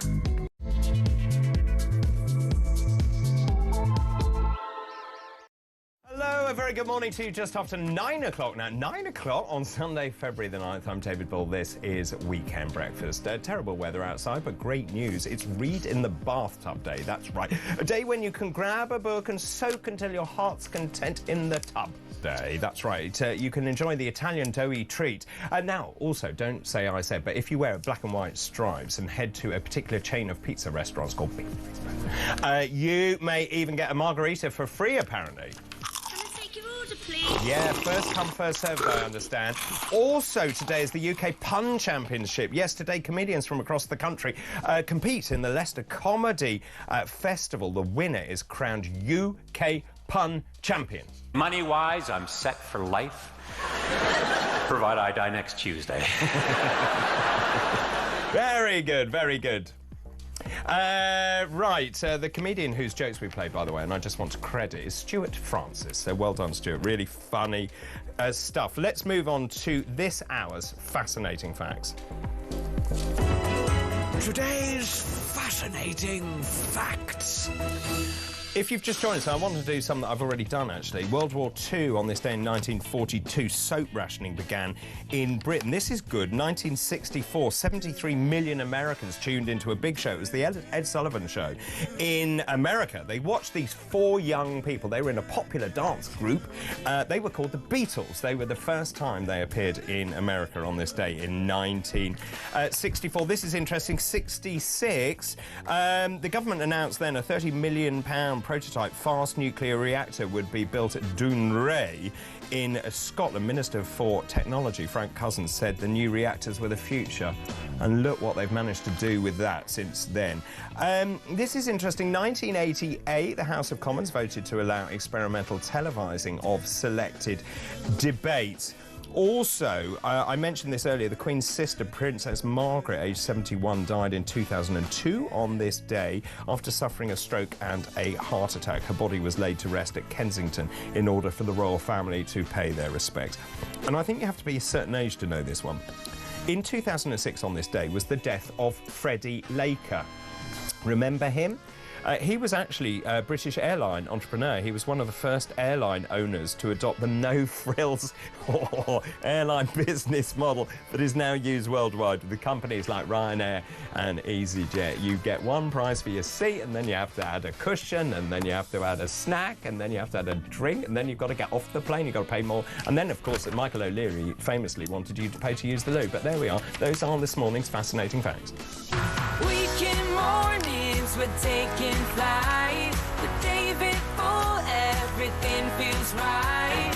Weekend breakfast, shining like the sun. Good morning, 6 minutes past 9, Sunday, February the 9th. I hope you are feeling well and fruity this morning. We've been talking about all these stories. If you are just joining us, I just will whiz you through this. More bad news for Labour here. Minister now sacked for saying pensioners should die. This is absolutely unbelievable. This is Andrew Gwynn, who made racist, sexist, offensive comments in what he thought was a discreet WhatsApp chat. I want to know who else was in that group. There seems to be, allegedly, one other Labour MP in that group. Now, he's been suspended. There is an investigation, but I was talking earlier about this, and the fact is, I don't think his position is tenable. It's written down. Does that mean there's a by-election in that constituency? It's an interesting constituency. Labour had a big loss, well, not a loss, but they'd reduced their vote share significantly at the last election. So, given the state of politics at the moment, that will be one to watch. This is another big story this morning. Tories call for Reform Pact to save the UK. This is desperate times, desperate measures, I think. Conservative Party very worried about the rise of Reform UK. You're all very vociferous about the question I'm asking this morning. Should Reform do a deal with the Tories? And if so, what does that deal look like? Well, you're all basically saying the same thing. David, Chris and Ottershaw, one of our regulars, even the suggestion of a pact between the Tories and Reform would damage Reform, and that is why it's been put out there. Ooh, that's a great point. It's not even worth discussing because it ain't gonna happen. David, if Reform, this is Sandy, good morning. If Reform does a deal with the Conservative Party, that is the end of Reform. No, says Simon in Brentwood, we don't want a merger with the Tories. That would just mean a lefty party again. We need a third party for those fed up with lefty EU-leaning parties. Bryn, good morning. The VAT on private schools is simply a typical Labour envy tax. It was interesting, actually, in the Future Politics panel. Harry was talking about that it was the right thing to do. I was trying to point out that, actually, people who send their kids to private schools already pay for the state system and actually alleviate some of the burden. I just don't understand that line of thought. In terms of Andrew Gwynn, Mick says, at last, Andrew Gwynn exposed a whining, odious, complacent, entitled MP who should be recalled at once. There are plenty more too. For once, Starmer did the right thing. Good morning, David, says Barry. If it kept Labour out of power for decades, then try a pact between Reform and the Tories. However, Reform are in the ascendancy, so they should get all the top jobs. Phil, good morning to you. David, I'm really enjoying the show this morning. Thank you. Regarding today's politicians, I was just asking about the calibre of politicians, and Nigel Farage saying they're all a bunch of A W word. Regarding today's politicians, in my opinion, they are just not up to anywhere near the required standard to run our country. In any normal role, they would be sacked. You're fired, in the words of Donald Trump. Keep all of those messages coming in, please. But now it's time for Sunday Surgery. Dr. David Bull's Sunday Surgery. Well, this morning I thought we should talk about heart disease. Basically, for February is National Heart Month. Now, in the United Kingdom, someone dies from a heart or circulatory condition every 3 minutes. This is being pushed forward by the British Heart Foundation, a very good charity. Let's just look at the facts and figures here. Basically, cardiovascular disease causes a quarter of all deaths in the UK. That is at more than 170,000 deaths each year. 480 deaths every single day. 1 every 3 minutes in the UK. We'll talk about why that is in just a minute. There are more than 7.6 million people living with a cardiovascular disease in the UK. Obviously, we'll talk about coronary heart disease in a minute, but also in terms of the burden of care to the NHS, which we constantly talk about. There are 100,000 hospital admissions each year due to heart attacks. That's 1 every single 5 minutes. Amazingly, 1.4 million people in the UK are alive, have survived a heart attack. And of course, we're talking about strokes and heart disease and what you can do to look after yourself. Well, joining me now is Dr. Aseem Malhotra, who's a very eminent cardiologist and someone I know fairly well. Good morning, Aseem. Morning, David. Really good to talk to you. Come on, tell me why everyone should know more about cardiovascular disease. The British Heart Foundation saying it is Heart Month. I'll come on to an article you've written, but do you just want to outline the broad problem that medics face? Yeah, David, no, it's a really good point. And I think, this continuing discussion about heart disease also highlights maybe we've got the approach wrong in managing it. I mean, doctors are trained more to be biomedical technicians than they are to be healers. What do I mean by that? Is ultimately what determines whether you get heart disease is often outside the hospital grounds. It's an environmental, it's a wider determinants of health that drive people, ultimately to get, seek care in hospital. And then we prescribe pills, David, as you know, which actually only have marginal benefits to a large degree. For example, you look at statin, cholesterol-lowering drugs. This is prescribed to up to 1 billion people worldwide, probably anywhere between 200 million and 1 billion. We're supposed to be the big blockbuster in the sort of the 80s and 90s when cholesterol-lowering drugs came on the market, specifically statins. It was predicted by Nobel Prize winners who identified what we call LDL receptor as having a role, LDL cholesterol having a role in heart disease, that we would probably see the eradication of heart disease by the early 2000s. And of course, I spent more than a decade researching all of this, and ultimately, I think our approach to managing heart disease has been flawed at best by focusing primarily on lowering cholesterol. It hasn't reduced cardiovascular deaths. We're very good evidence from that in the BMJ. So what should we be focusing on, David? The question you asked. Well, if you look at the evolving information and evidence on the processes that cause heart disease, and this is really irrefutable, it's 2 real issues: insulin resistance and chronic inflammation. What drives insulin resistance, which is considered now the primary driver of heart disease? Probably, certainly the precursor of type 2 diabetes, responsible for 50% of high blood pressure. The second biggest driver of cancer after smoking, right? So if you sort insulin resistance out, you'll sort out many of these chronic conditions and reduce heart attacks. It's driven primarily by poor diet, chronic stress, and sedentary lifestyles. And of course, they're all interrelated, aren't they? It's because when we're stressed and we're not sleeping, we then overeat and we're probably eating the wrong things. People are on the go. I think everyone knows they need to eat more healthily, but I think also there is a role here for supermarkets too, because a lot of the time you go into a supermarket, you think you're buying something healthy, and when you turn it over, there's a list of ingredients as long as a sort of A to Z of London. It's a really good point. Where a lot of a certain ideology, if you like, keeps stressing personal responsibility. And of course, we all have to be the best version of ourselves and do the best we can.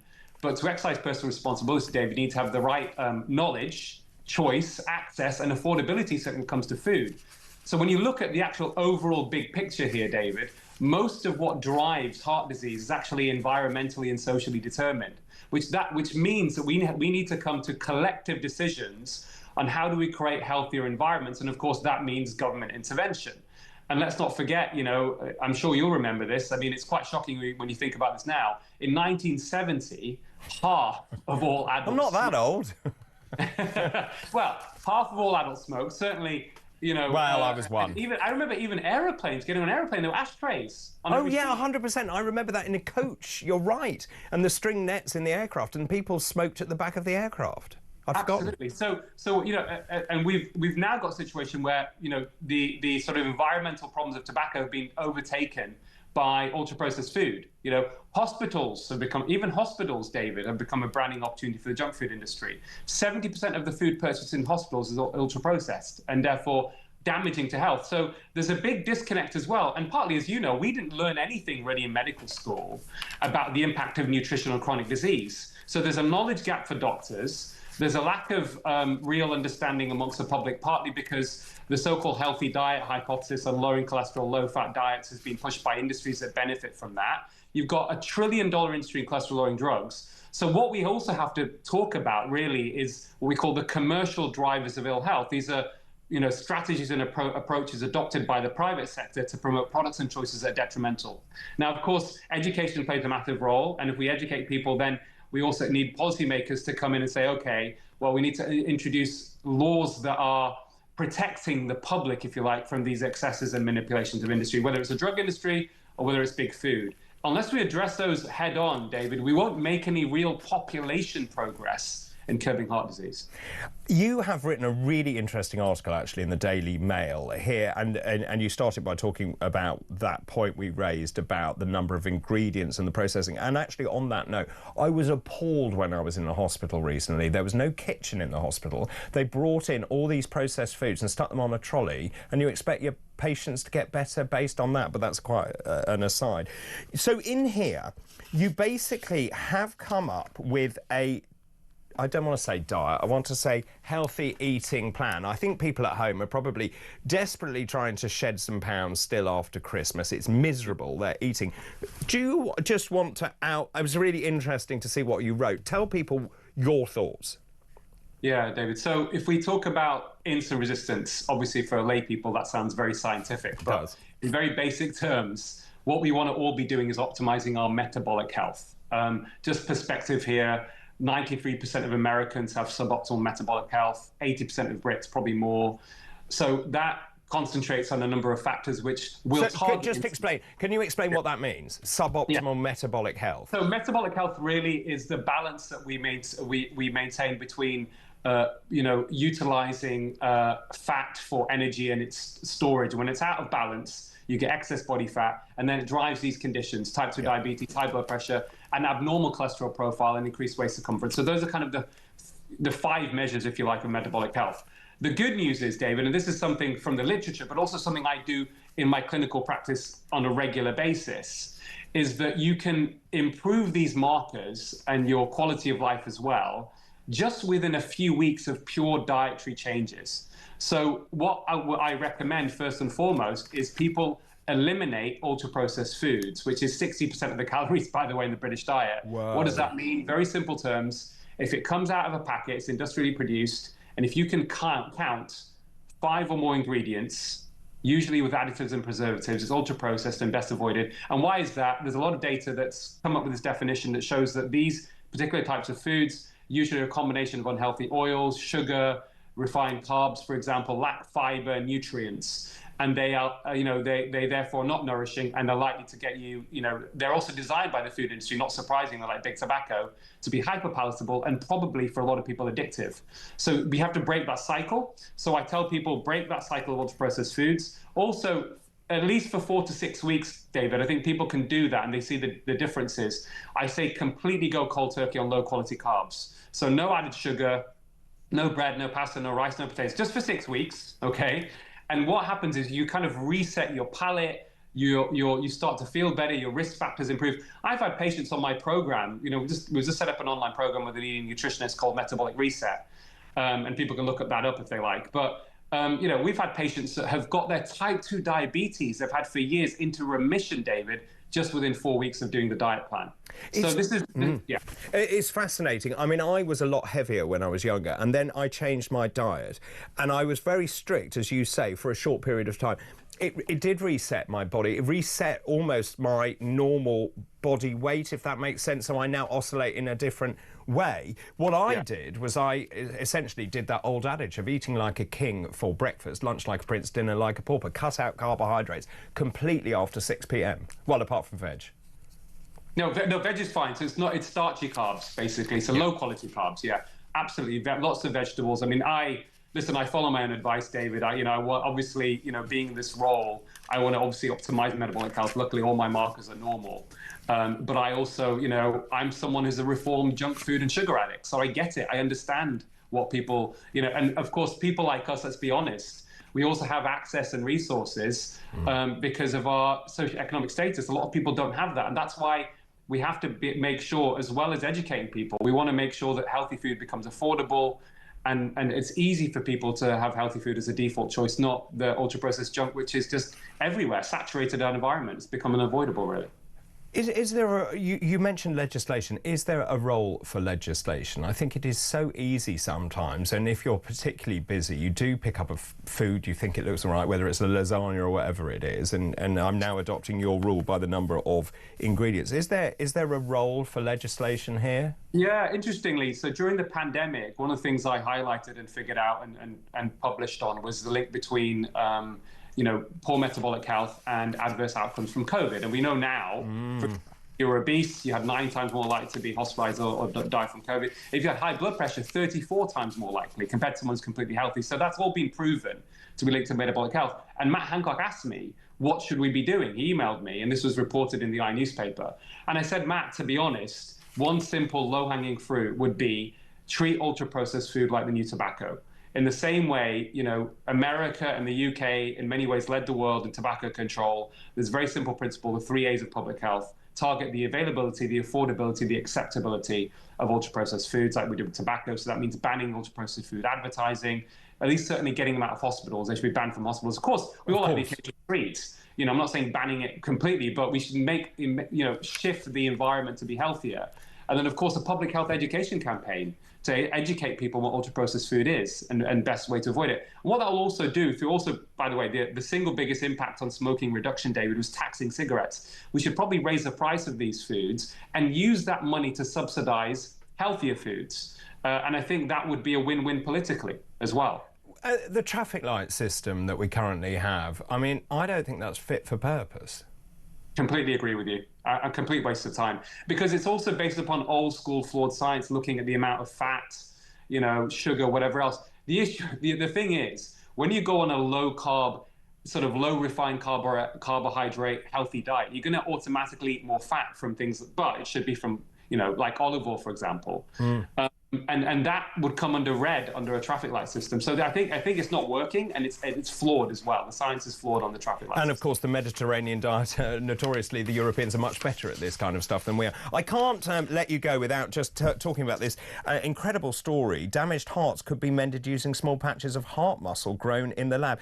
This is amazing. The use of what we call stem cells, these originator cells, which then differentiate into different kind of specialist cells. Do you just want to explain what's going on there? Yeah, well, I think what happens when someone suffers a heart attack, David, there is basically death of the cells of the heart, we call the myocardial cells. And that can be small or large. It's still called a heart attack. And of course, this new research suggests that there may be a way to replace some of those damaged cells, if you like, with healthy tissue grown in a lab, from what I understand, to help restore the function. The only thing I would say is, listen, it's exciting and it's promising, but you and I know, we look back at the history in the last 20 years of all these so-called new developments, exciting new drugs. They haven't ultimately proven to be of great benefit. So I think we should have a bit of a healthy skepticism around it. And to be honest, David, as well, it shouldn't distract us from focusing on what we call the social, the root cause of the problem in the first place. Absolutely. Prevention isn't just better than cure, prevention is the cure. Well, it's a brilliant point, and actually this is when we talk about the patches and stuff like this, post having an MI, a heart attack, then really we're shutting the door after the whole horse has bolted. So just for people at home, just summarise for them what they should do to improve their cardiovascular health, really simple steps they can do. Yeah. Okay, so diet is probably the moment in the world, the biggest, the low-hanging fruit for the biggest impact on your health, more than anything else. So just altering your diet, breaking the addiction. You know, it's not that easy initially for the first few days, couple of weeks, you know, especially with sugar. I was a sugar addict. Once you get through the first couple of weeks, it becomes really easy and people feel better, and then you're more likely to sustain it. So I think that would be the thing from a diet point of view. I think not being sedentary, I would say exercise is overrated, movement is underrated. So you don't necessarily need to be pounding it in the gym. If you can get out, go for a walk, you know, half an hour a day just for a brisk walk, that doesn't cost anything, then that definitely is going to have a big impact on your health. You know, think about your sleep. It's really important. We talked about it earlier. We're all addicted to some degree to social media and our phones. I switch off these screens, if you like, my phone, at least 2 to 3 hours before bed. If you're stressed, listen, we're more stressed than we've ever been, certainly post-pandemic. A lot of the data suggests that. And we have to think about that because that obviously drives unhealthy behaviors, but in itself is a risk factor for heart disease, like being a regular smoker, and most people aren't dealing with it. So we've got to think about what's causing our stress and how can we overcome that. Of course, there are things like breath work, meditation, downloading apps, calm apps, but I think also thinking about spending more time with like physical time with friends and family rather than social media. I think that is definitely something that is a good mitigator for stress. Interpersonal relationships, you know, these are, when you look at, you know, research done over decades, interestingly, the single most important determinant of your quality of life and your longevity is actually the quality of your relationships, because it's probably that mitigates stress, and that's a huge impact on your health. Asim, always good to talk to you. Thank you ever so much. That's Dr. Asim Malhotra, who's a consultant cardiologist. That was today's Sunday Surgery. Dr. David Bull's Sunday Surgery. Now, after the break, Davis Fang will be joining me in the studio to talk through all the big tech stories which could affect you. Also, keep your messages coming in, please, based on the Sunday Express article. Tories call for a reform pact to save the UK. Should the Reform Party actually consider a pact with the Tories? If so, what does that look like? Or is it a big, fat no? 0344 499 1000, calls charged at the national rate. Time for a break. After the break, Davis is here. This is Weekend Breakfast.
we need to get back to basics. When someone turns up here illegally, you've got to send them straight back, Mike. And if you find someone on the street, you've got to send them straight back.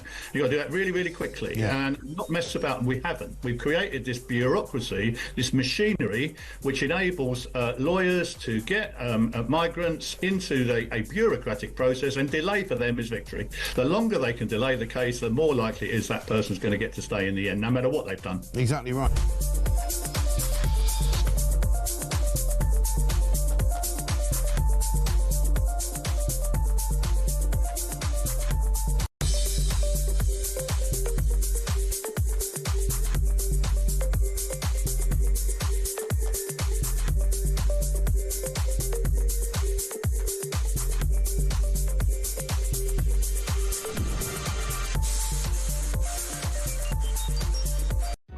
Across the UK, on DAB+, on your smart speaker, on your smart TV, and on your side. This is Talk. 9:30, Sunday, February the 9th. Sharon, good morning. Sharon Miller, good morning to you, one of our regulars. Dr. Aseem Malhotra, the cardiologist, is absolutely fantastic. I agree. It goes to show with having a good diet, it's all that is needed. Absolutely right. Sharon in Staffordshire, thank you for that. David, hi. What do you think about fasting? I do fasting because we aren't meant to eat all the time, and certainly not high processed food. Fasting makes me feel better. I would agree with that, actually. And part of Aseem's article, it talks about making sure you have enough time between each meal. Also, stop eating earlier in the evening so you don't go to bed with a full belly, because your metabolism needs, your digestion needs time to process all of that. And we are designed to fast for a long period of time overnight. It's interesting, actually, when you get older, lots of older people like to eat their evening meal much earlier, and that must be because of that reason. Really good to talk to Aseem this morning. Kath, this is Catherine in Cardiff. I'm really pleased to hear Dr. Malhotra on your programme this morning. He's a brave man. He's become a hero of mine during the last 4 years for many reasons. He's been very outspoken about certain health policy, and that is how I know Aseem. Lots of others of you coming in. Richard says Dr. Michael Grieger has written a cookbook, How Not to Die. Whole food, plant-based diets. Whole foods is the way to go. Yeah, remember that. If it has more than 5 ingredients in it, bin it. That was Aseem's thoughts. Hi, David, says Ian Stevens. What a brilliant interview and a tremendous guest in Dr. Malhotra. Thank you, Ian. Keep all of those coming in. I've got tons also on a possible kind of deal between Reform and the Tories. Anyway, your thoughts on all of that, please. 0344 499 1000. It's now time for Tech Rundown. Tech Rundown. Davis fan, good. You look very well this morning. Hello, hello, hello. Thank you. And I must say that you look very well as well. Considering I got up at 1 a.m. Despite the terrible party that was happening upstairs, but I feel like you should have joined. Oh, yeah. Were you at the party then? Definitely. Yeah, right. So let's start with this big first story. This happened to me, actually. We're talking we're talking about phone snatching. I was with my family in an airport, not in this country, actually, in Alicante. I had my phone with me, and then, you know, like, everything gets flustered. Yeah, and I was going into the airport. Now, then I looked back and I was like, my phone has gone. So I then looked, and someone had bumped into me, nicked my phone. It happened again.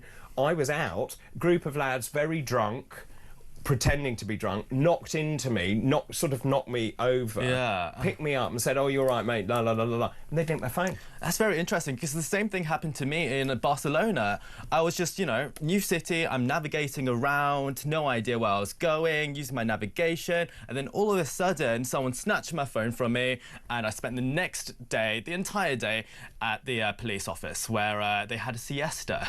So, of course they do, it's Spain. I shouldn't say that. But the other thing is so common now. I was just talking to Dean about this, that Peter Blexley, a friend of this programme, former police officer, just says don't have your phone out in London. Yeah, like honestly, it's quite scary. Obviously, I am addicted to my phone, so I walk around holding onto my phone with both hands. So or taking pictures of yourself. Yeah, definitely that too. So, you know, it's very scary. This is not an issue that's just happening here in the UK, but rather worldwide. Phone snatching is like a massive issue. I think there's been recent figures. There's been a 43% nationwide increase in 43. This is technically street crimes, but most of that is phone snatching these days. And the government has responded. I think it shows like how big this issue is that we've seen the Home Secretary, the lovely Yvette Cooper, that we all love and adore, I'm sure. Well, she had a bit of a conference where she announced that they're going to put £200 million of investment into recruiting 13,000 neighbourhood police officers. And to sort of combat this, I'm not sure how much this is actually going to change things, but she was working with the tech companies like Apple and Google, and the thing that she really wants to do is sort of to introduce a kill switch. Those are her words, and I feel like she's probably living 5 years in the past, because we've already got a kill switch for our phones. What I don't understand, what's a kill switch? So basically, if someone steals your phone, you can log into your phone's accounts. Like if you've got an iPhone, you can go into your iCloud account and lock your phone. You can say that it's stolen, and after you've done that, it activates an activation lock where nobody can technically use it. So I thought I could do that already. Yes, exactly. So I don't understand why Cooper is asking for a kill switch when it's something that's already been implemented. What's interesting, though, is that this hasn't really worked for phone thefts because people are just stealing these phones to sell it for spare parts. So what Apple introduced last year with iOS 18 is that all the parts of your phone, like your camera, your battery, your processor, it's all tied to your Apple account. So if someone were to use your camera as a spare part on another phone, they would need your permission to do so. We don't have any figures yet as to that if that's actually decreased phone theft, but I guess we'll find out. And it's really clever. I'm not sure if this demand for a kill switch will do anything, though. Well, I mean, it's interesting. So the Met Police here in London, they say there is an industrial-scale crime. 230 people have been arrested. They're sticking police officers in the West End, and well done them for doing that. They've basically caught these gangs. 5,000 stolen phones. I mean, well, they're being stolen to order, aren't they, and being passed off and sent abroad, probably. Yeah, and I think with the latest Apple update, there's probably going to be less demand for phones. All right, so Yvette Cooper, you need to read your tech news or watch this programme. Let's talk about Netflix. We talk a lot on this programme about the BBC and so on. I've noticed the price of Netflix. Well, first of all, I had it, and then I bundled it into Sky. That then caused the price to go up again.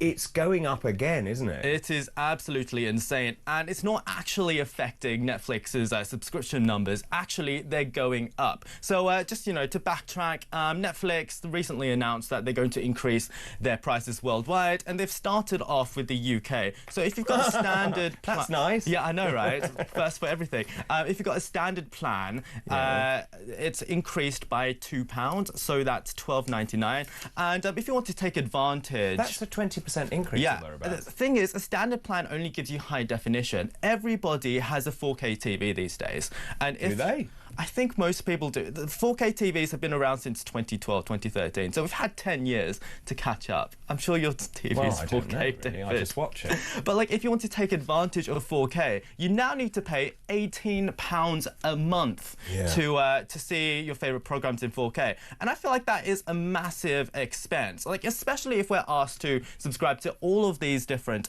streaming services, £18 a month for just one of them, that is insane. However, last year they did start to introduce a password crackdown, and that sort of encouraged people to get their own Netflix accounts. For example, fun fact, I'm paying for 2 Netflix accounts. Why? One for my Australian family back at home, and then I've got a new account here because we can't share the same account anymore. And I've somehow got the bill for both of them. Well, you're a good boy, that's why. But despite that, they actually got 19 million new subscribers last year. So these increased prices and the password crackdown hasn't had the negative effect that we we thought that might happen. Do you think there's a ceiling on the price that people will pay for Netflix? I feel like that there absolutely is a ceiling, and we are probably getting close to it. And people are actually unsubscribing from a lot of other subscription services. But I feel like not Netflix, because if you were to choose one subscription service, it's probably going to be Netflix and not the others. Like, people are unsubscribing from Disney Plus. The figures of that have gone down tremendously. I feel Netflix is somewhat safe. I also think people need to watch the package if they have something like Sky, for example. Any company is very sneaky where they give you a bolt-on for free and then you forget that you got the bolt-on and suddenly you get a walloping great bill at the end of the month. Yeah, absolutely. My mobile phone bill is tied up with a few services as well, so yeah, you need to go through that and get rid of those. Let's just talk about this, because we did talk about this this morning with in the Future Politics panel. This is a bill going through the States, COSMA, the Kids Off Social Media Act. There's a big talk about whether social media impacts kids in terms of education. There's something going on in the States, also in Brazil. Lula da Silva, this is the president, Luis da Silva, signed a bill in January limiting smartphone access at schools, which is what we're seeing in the US, we're seeing in Europe as well. But this says banning phones in schools is not linked to pupils getting higher grades, apparently. Yeah, so the smartphone ban has been a massive thing worldwide recently for children. Yeah, as you've just said, we've just got the Kids Off Social Media Act in the US, which is essentially banning social media for children under 13. In Australia, we had that last year. It's happening in France. It's happening here. It's happening worldwide. However, it seems like that there was a recent study by Birmingham University that they looked at 1,200 pupils across 30 schools. 20 of those schools instituted phone bans, 10 of them didn't have it, and they actually found out that there was, over this relatively large sample size, that there was no academic improvement whatsoever, and also there wasn't an improvement in behaviour across those schools with phone bans. So maybe it seems like that the sort of the crisis in mental health is not really tied to smartphones, but rather it might actually be a wider issue. And I've always talked about this, but like, how are we actually enforcing phone bans? Because it's pretty difficult to do so. In the US, they're talking about maybe not tying it to having to verify records. Rather, they'll use biometrics to sort of assume, to create an estimate of your age. Like, it'll use your Face ID on your iPhone, for instance, to scan your face and say, yes, you look like a 13-year-old. So that might be one of the options. In Australia, we might be looking at identification. So it's quite difficult to do. Maybe the Brazilian idea is better, just banning it in schools, because that's easier to enforce. But I think definitely more studies need to be done to ascertain whether or not it's effective. I mean, maybe I've got this wrong, but I get the sense that kids who are stuck to their mobile phones don't have the same social skills if they didn't. So they, put the blinking phone down and talk to each other. Well, I do agree with that to a certain extent, but at the same time, communication skills are sort of tied to how you communicate online as well now. Really? I think so, because think about it, most of your communication these days is probably done online, and you can definitely tell if a person you're talking to is not so adept at that. It's sort of embarrassing. Right, Davis, thanks for the moment. We'll pause, go to a break. Davis will be back after this break. This is Weekend Breakfast. Good morning.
across the UK. On DAB+, on your smart speaker, on your smart TV, and on your side. This is Talk.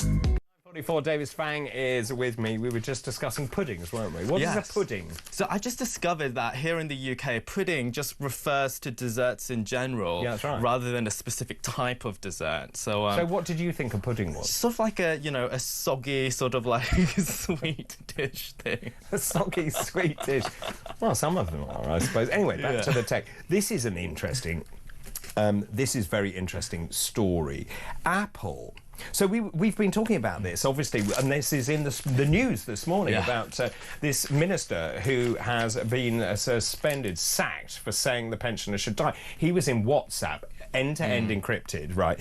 And this story is about what the government has said to Apple about having some sort of back door, isn't it, to give security officials access? Yeah, so Apple really prides itself in its security. Whether or not that's true, like they like to give the perception that if you were to use an iPhone, your data would be better protected than if you were to get an Android device. Right. So that's like the basis of their advertising at the moment. So the UK has ordered Apple to sort of weaken their iCloud encryption through a technical capability So for people who don't know, iCloud is this storage facility where everything is held up in the so-called cloud. Yes. So essentially, if you've got an iPhone, if you've got an Apple product, or your photos, or your contacts, or even your health data is stored on your iCloud, and you've got the option to encrypt all of that so that only you can access it. Do you have to opt into that? You have to opt into it. See, I didn't know that. The thing is, like, there are benefits to doing that or not, because if you lose your password, for instance,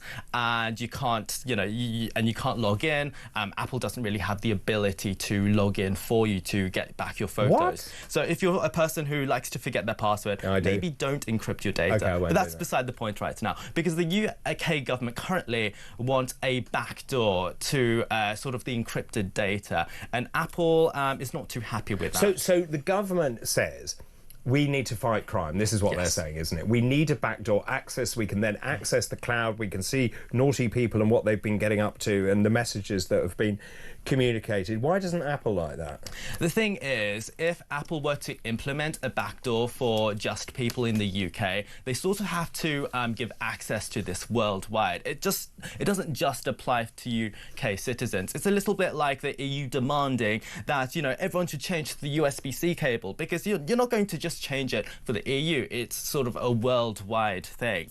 And this sort of actually reminds me of what happened in 2015, where BlackBerry was asked the same thing by the Pakistani government. Obviously, BlackBerry in 2015 versus Apple today, slightly different economical, you know, like situations, but back then, BlackBerry was also known for their extreme security, and they actually refused to give in to the Pakistani government and just left the market altogether.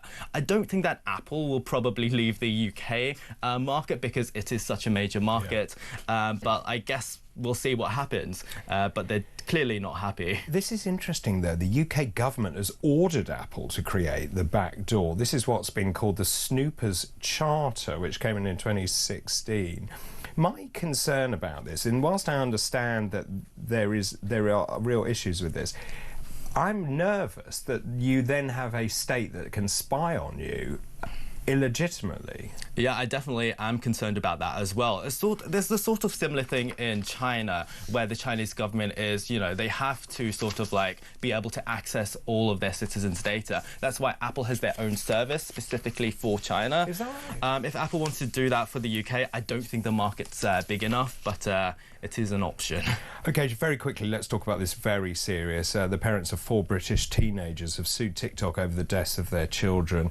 They claim this was the result of the viral blackout challenge. This is just awful about these young people. Essentially, they believe they were engaged in this challenge where they basically cut off the oxygen to their brain. Yeah, so social media, not really just TikTok specifically, is known for, you know, the viral challenges. Like back in the day, there was the cinnamon challenge where you stuffed, you know, a bit of cinnamon on a spoon in your mouth and see, you know, what happened after that. Yeah. More recently, there has been the Tide Pod challenge, which was sort of on Instagram and TikTok, where children would literally eat a laundry detergent tablet and see what happens. It's like, you know, this sort of, you know, type of thing hasn't really, it isn't just limited to TikTok. No, it's sort of like a online-wide phenomenon. However, the blackout challenge, which was sort of a thing that occurred during 2020, where kids will sort of like almost choke themselves to the point of passing out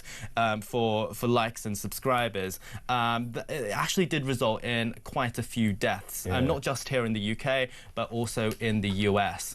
And TikTok's argument is that as soon as they saw this dangerous challenge come to light, they did ban it. Like, you can't search for the challenge anymore. It'll give you a warning. It'll tell you to seek help. But I think that what the parents are saying is the algorithm was such at that time that it pushed the content to other vulnerable children. I think the question is whether or not TikTok and other similar social media platforms should moderate their algorithms or their feeds more. It's a little bit difficult, obviously, to do because you can't just have, you know, people, you know, moderate everyone's feeds. It's literally impossible. So, yeah, it's a question on whether or not these feeds should be more regulated. Well, I think it's also parents need to understand that TikTok or many of those social media platforms aren't quite as innocent as you may think. That's a very sad story to end on, Davis. Thank you, though. Davis Frang there, that was today's Tech Rundown. Tech Rundown. Wow, really sad story. 10 minutes to 10. Now, after the break, we're going to be taking more of your calls, your messages. I am inundated with messages, whether it's actually about a Seams item about cardiovascular health. Also, and this is quite interesting, on the subject of Netflix, modern 4K TVs will upscale an HD image to 4K perfectly well, apparently. So it's a good way of saving a few pounds by going with the cheaper package. Great show, Mike and Colchester. Look at that. Good morning, says Steve. David, I love your show. It makes my weekend. That's really kind. Thank you. Conservatives are too broad a church to do a deal. That's why they've never accomplished anything whilst in power. They are all too divided. Keep all of those messages coming in, please. I'll take some calls, I'll take some thoughts, voice notes, whatever you want to throw at me. We'll do all of that in the final part after this break.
At this time of speaking, we still have 30 million slaves around the globe.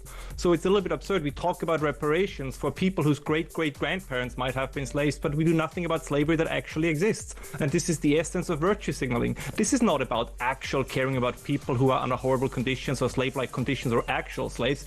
This is about, once again, beating one's chest in a kind of cultural historical masochism of saying, oh my God, we the British were the worst throughout history and therefore we have to pay reparations. The British made the contribution to end slavery. They ended it.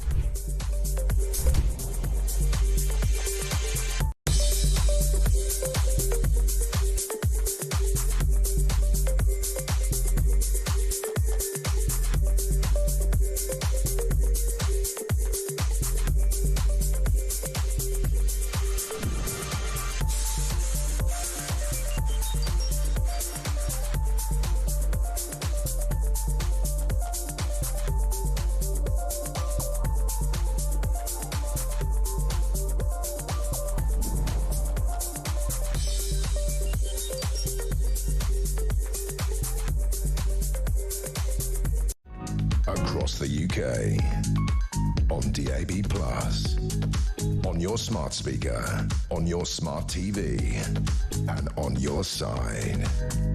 This is Talk. Final part, this is Talk, this is Weekend Breakfast, 9:55. Patty, patient, good morning to you. Been watching all morning, lots of voice notes. Andrew, good morning. All right, Dave, join the Tories? Nah, no way. I think that'll be a massive backward step for reform.